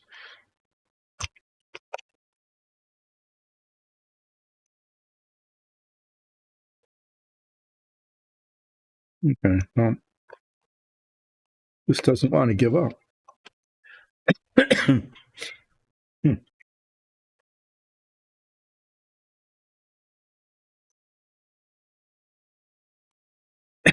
Yeah, push it toward myself. That's a good idea. And then it slips or something, and then I end up impaling myself on my needle file. So speaking of things that you should invest in, if you're going to do modeling, I'm not a master modeler. I don't do this for a living. I'm adequate at it. I do B+ work usually, sometimes all the way up to A-, like on the Savoia. Okay. But I've never, I didn't learn from other people, and I haven't really read too many books about it. So a lot of stuff I'm just making up as I go along. And maybe it'll work for you and maybe it wouldn't. If you want to be really a serious modeler, then you should watch this to be entertained with, what kind of oopses are going to happen here? What kind of mistake can possibly be happening? How will he possibly fix that mess that he made? It's entertaining that way.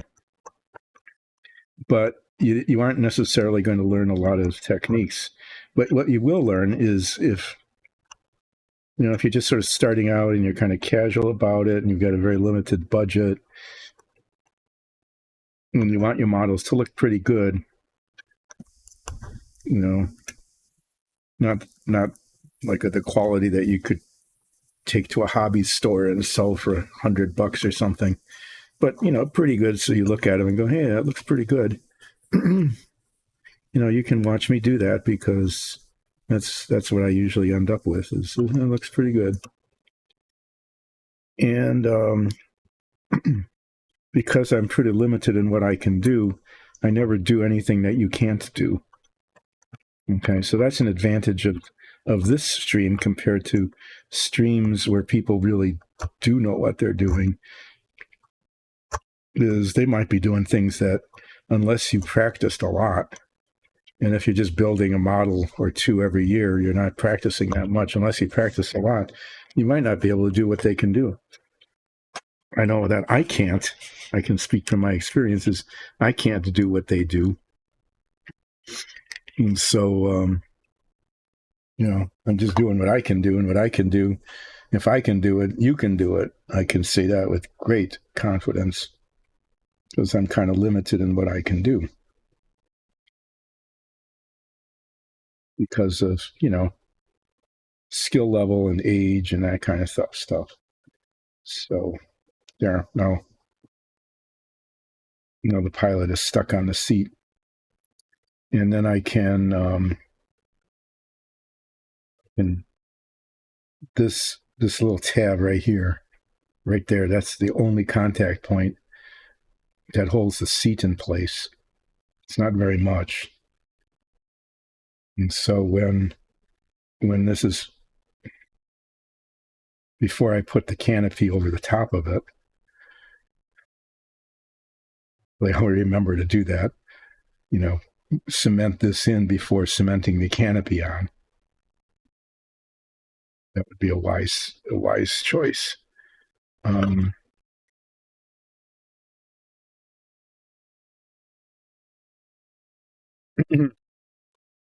Before I cement the canopy on, I need to install the pilot and the seat. But first, I've got this little bit of touching up to do because for some reason, little spots on this chair, the paint rubbed off or never got painted or who knows what. So I'm just going to not even squeeze it out. I'm just going to take a little bits from the tip of the bottle here.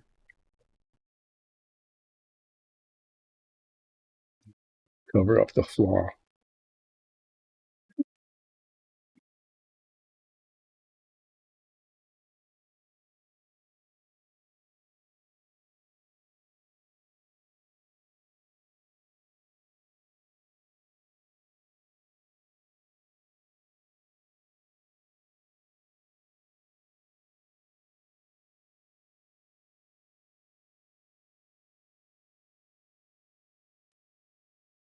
Yeah, there. No, it's covered up. Oh, look at that. Like half a tube of paint oozed out of the cap. So I've got a mess here. I've got a messy paper towel. I've got more messy paper towels. I've got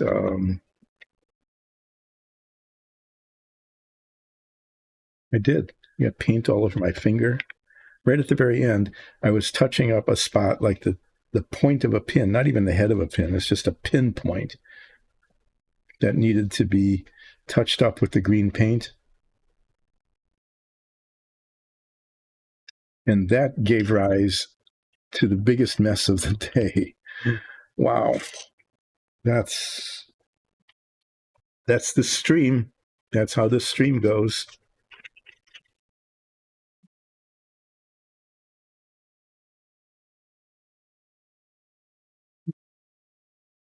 Getting it off before I touch anything else. It's still wet. So I need a green fingerprints all over something that shouldn't have green fingerprints on them. I've done that. Okay. Not very often, but sometimes.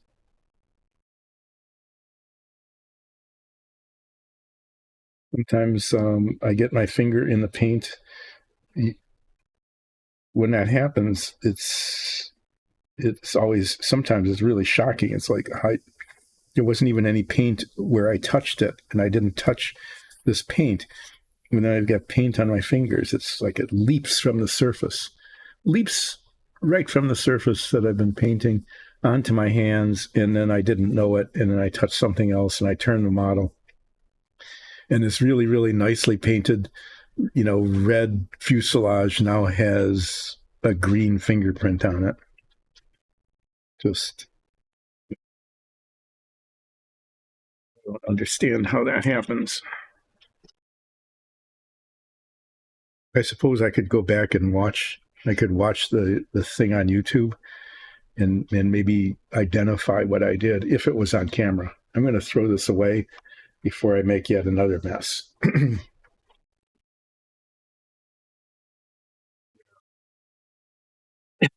I'm done with the head magnifiers.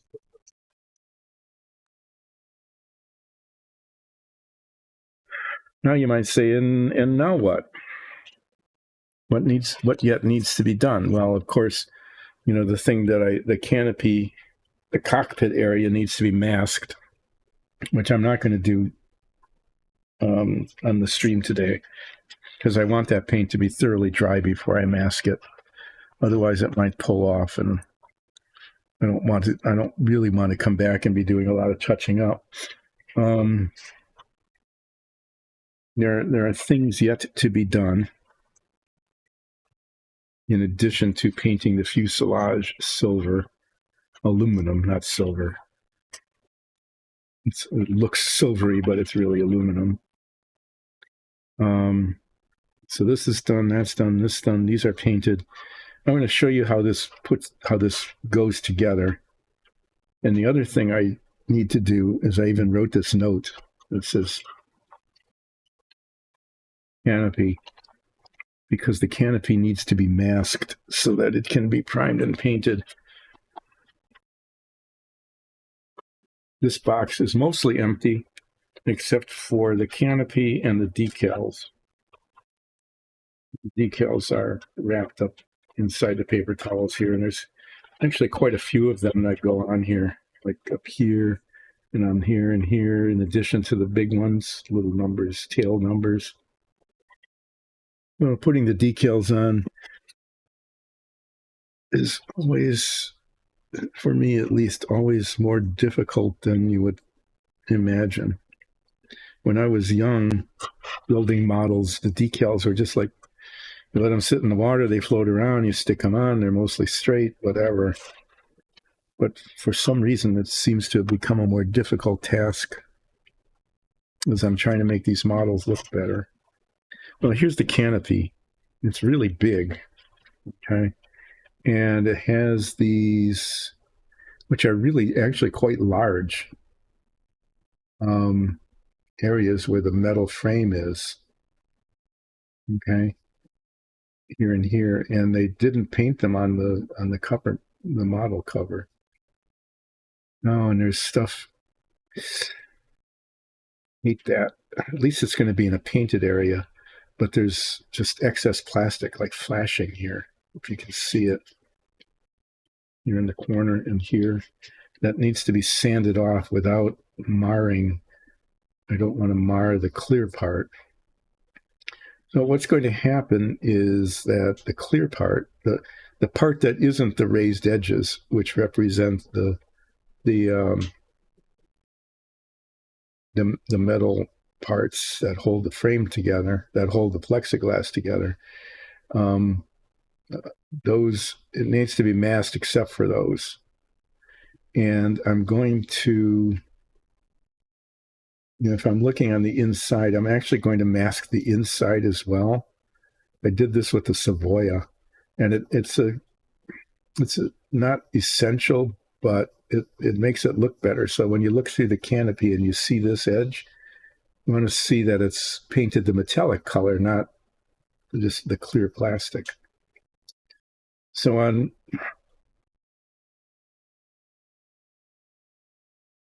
Friday, I remember what day it was. Oh boy, yay me. On Friday, I'm going to start the masking process for the canopy. And start the masking process. I hope to complete the masking of the canopy on Friday.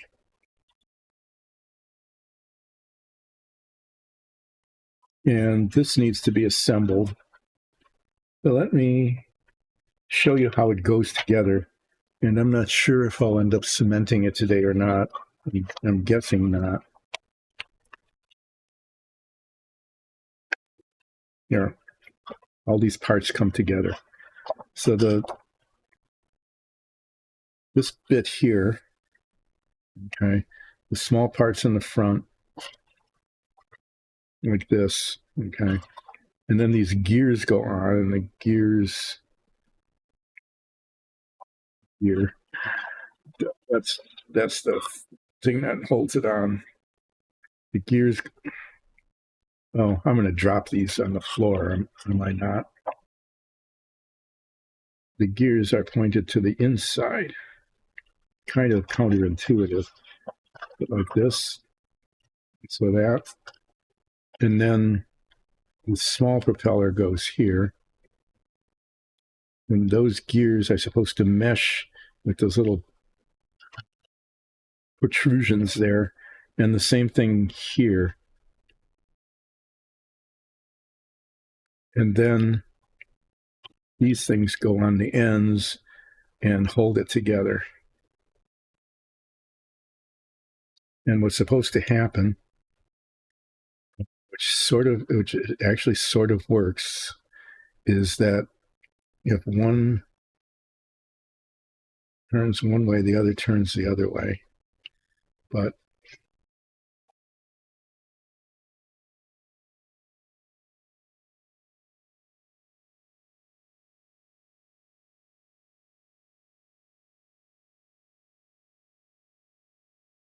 bits need to go on.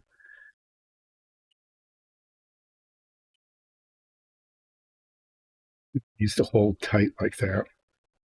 There, see, it actually does work. Look at that. The propeller would turn this way, catching it there. But see, those are on tight, and they're held on.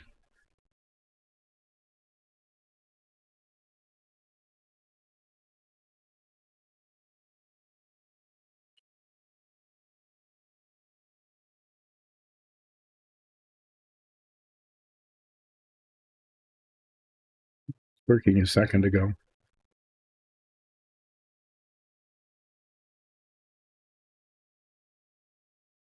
Yeah, it's working again.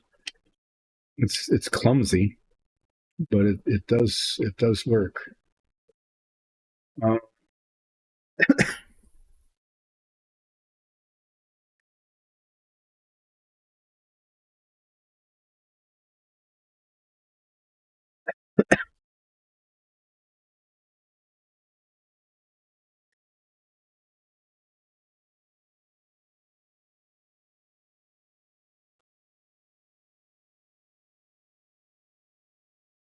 I think when I cement these on, I'm just going to apply the cement to the.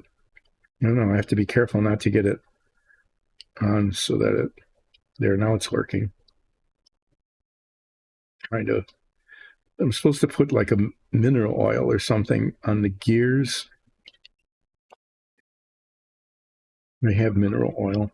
I'm supposed to put that on the gears so that they are, well, essentially they're lubricated.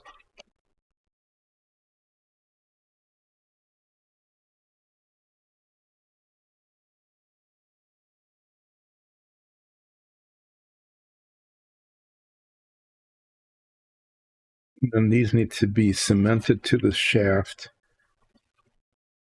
so that it holds together.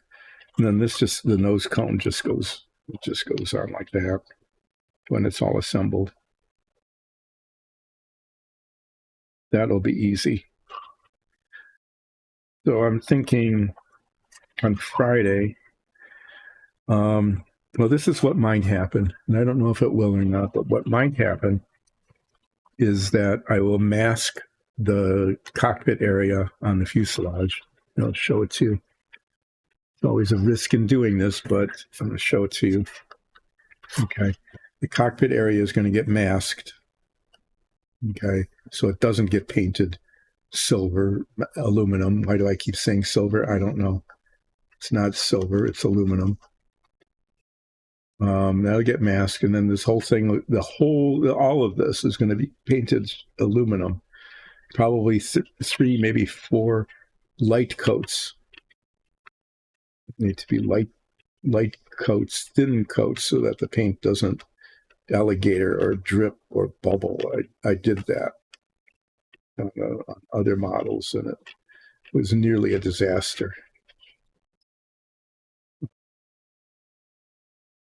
Yeah, I don't want this to be a disaster. So this whole thing is going to be spray painted aluminum, and then it'll look all aluminum-y. aluminum-y. And if it looks all aluminum-y like it should be, then I can put the decals on. Okay.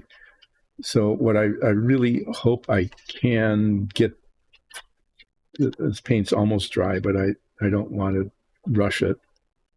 I am hoping that I can get this painted between now and Friday, because then it'll look really close to being done. So this is the hope for, and you've seen this stream before. You know, the hope for and the actual are sometimes really quite different things. And then I'm going to assemble this, putting a drop of mineral oil on the shaft and the gears and in here. And then putting it together, putting these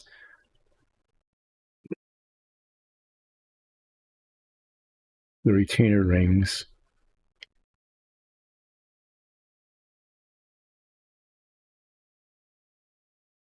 And then it may or may not still work after that, and then put the spinner on it. And this whole thing, once this is done, it just cements onto the front of the fuselage. It just goes on. It cements on like that. So that assembly bit is easy. Remembering to put the pilot in before I put the canopy on. So let's say that.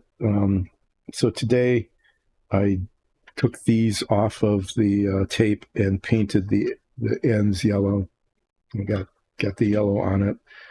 I cemented this together and touched up the seat. I painted the canopy area on the inside of the fuselage. Boy, once again, I hardly got anything done, but took a long time to do it. It's just amazing how I constantly spend, today it was about 2.5 hours of work time. Hardly anything happened. But that's it's coming along. It's coming along. So on Friday, that may or may not be painted. If it is, yay. And then I can put the decals on. That would be pretty neat. I can tape the canopy. That would be a thing I could do, tape the canopy to get that ready to be spray painted with primer and the aluminum paint so that the metal lines, the metal frame looks like metal frame. Okay. And I can assemble this part, the propellers. Like I showed you how they went together. I can get that assembly done.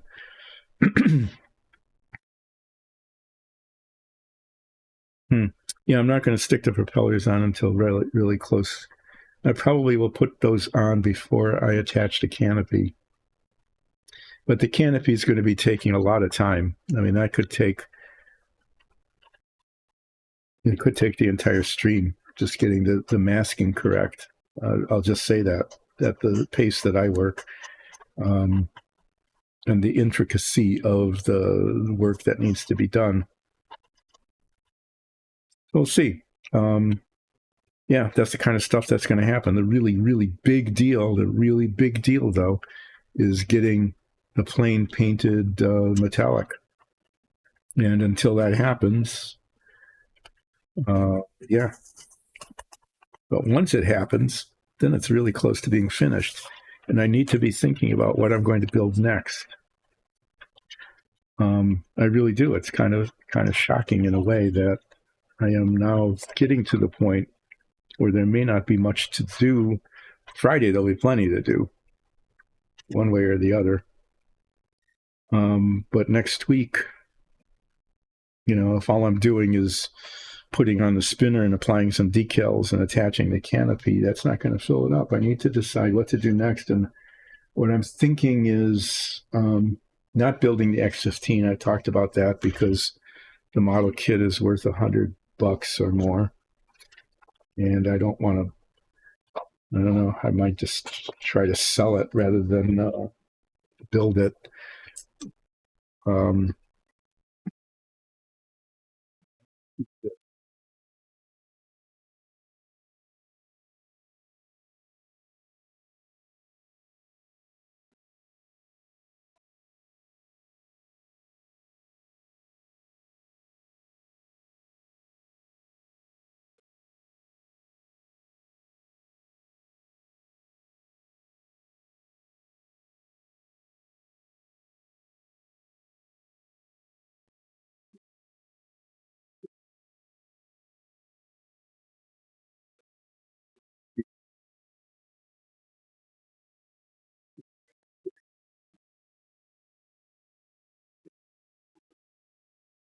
getting a model out in the process, just making a mess of stuff.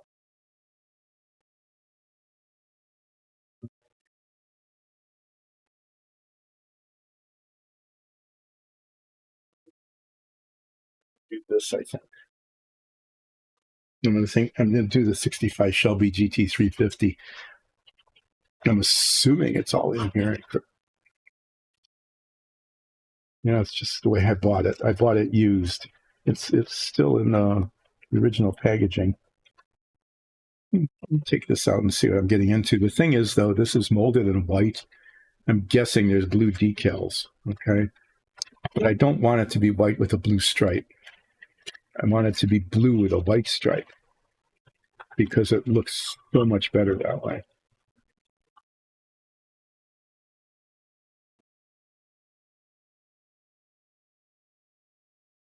Well, I'm being dumb. Here, you don't need, I don't need this. What am I doing?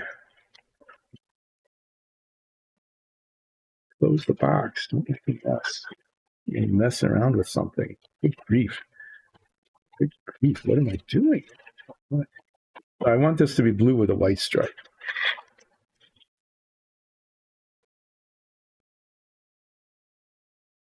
If this came with details or not, there's a lot of tissue in here.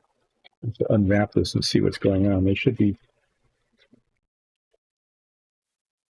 yeah, there should be clear parts. There they are. The windshield and the back window and the headlights. That's good. That's good. They're in good shape. I'm going to keep them in here. Maybe I'll remember that that's where they are. And there should be some decal. There they are. No, those are the instructions. Tires. I'm glad I'm doing this. Tires. Skinny little rubber. Boy, cars back then had skinny little tires. These are the most detailed instructions of any of the models that I built except for the Savoia. Oh, there they are. Okay.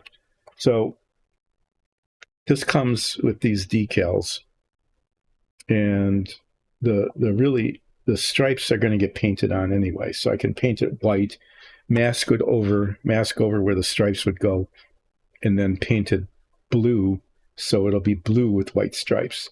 That's important. But this part is the part that's a problem, where it says GT350. That's a side stripe.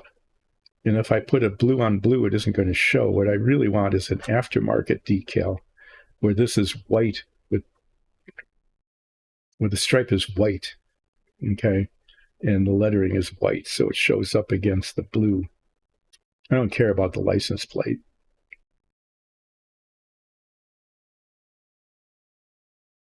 Okay. And I don't think I need that. I'm not sure what that's. Can't even tell what these are, some of them. Have to use my head magnifier to see them. But yeah, this is complete. The decals are here. But I want this part to be white. So I'm going to see if there's aftermarket. If not, I might end up just using those as is anyway. But I want the car to be blue with white stripes. And there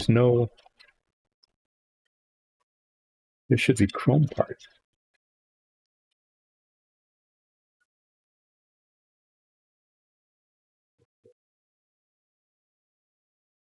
There should be bumpers that are chrome bumper. I don't see any chrome.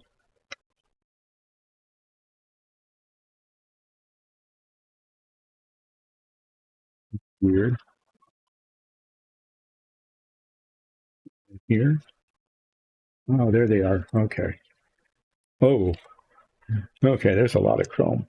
You got your side exhausts. You got your grill. Got your hubcaps. Got your whatever that is. Front and rear bumpers.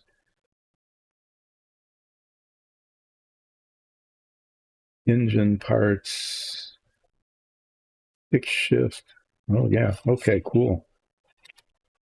Headers. In the bottom of the engine block is chromed. Well, that's cool. That's the bottom of the transmission, I think. Okay. Well, great. All these parts are here. They seem to be well protected. There's a lot of parts. This thing, I thought this would be simple, but it looks like this is going to be a challenge, and I can't get it back in the box. Huh.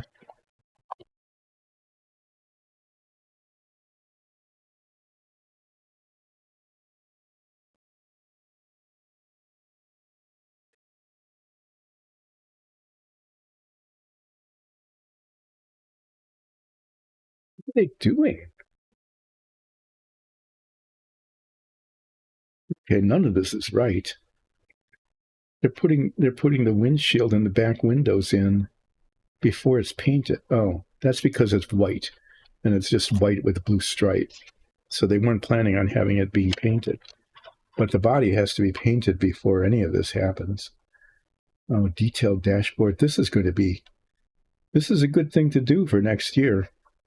It is. This is going to be a real challenge making this look good.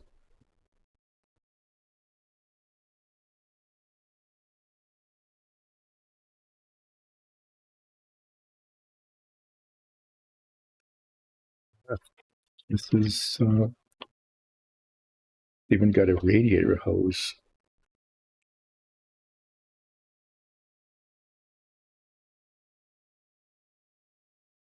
Monte Carlo bar. I'm not quite sure what that does.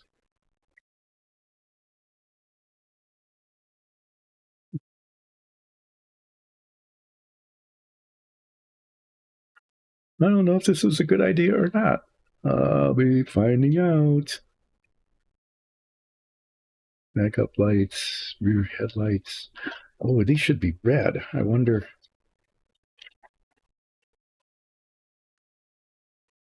if they did that or if that needs to be painted on.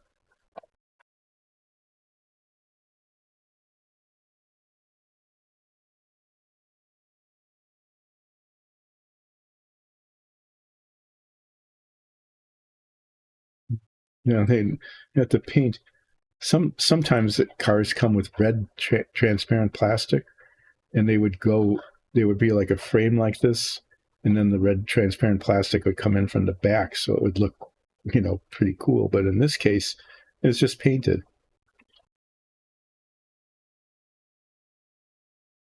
There's painting instructions. Amber, blue, black, red, aluminum, and silver. They differentiate between silver and aluminum. Well, this car. I'm going to build it next. It's just going to take all of next year. So this is going to be 2026. It's going to take probably as long as almost anything I've done except for the submarine, which had a bajillion million parts. It really did. That was an accurate number of the number of parts in the submarine model. I think there's something in it. So unless I change my mind in the next week, this is going to be the project for 2026, except that I'm going to paint it blue with a white stripe instead of white with a blue stripe. I think this was kind of the standard color for it, maybe. I don't know. Once again, though, you get this model as built by somebody who's just insanely capable. It's ridiculously skilled at putting these together to end up making it look like this. I don't know. I'm not expecting mine to end up looking like this, but I hope it comes out acceptable. I'm going to set this aside because on Friday I'll be coming back to the XFY-1 VTO Pogo, and the thing might be painted aluminum by then, and I might come really close to getting it really close to being done. We'll find out. See you on Friday. Okay? Take care, everybody. Bye.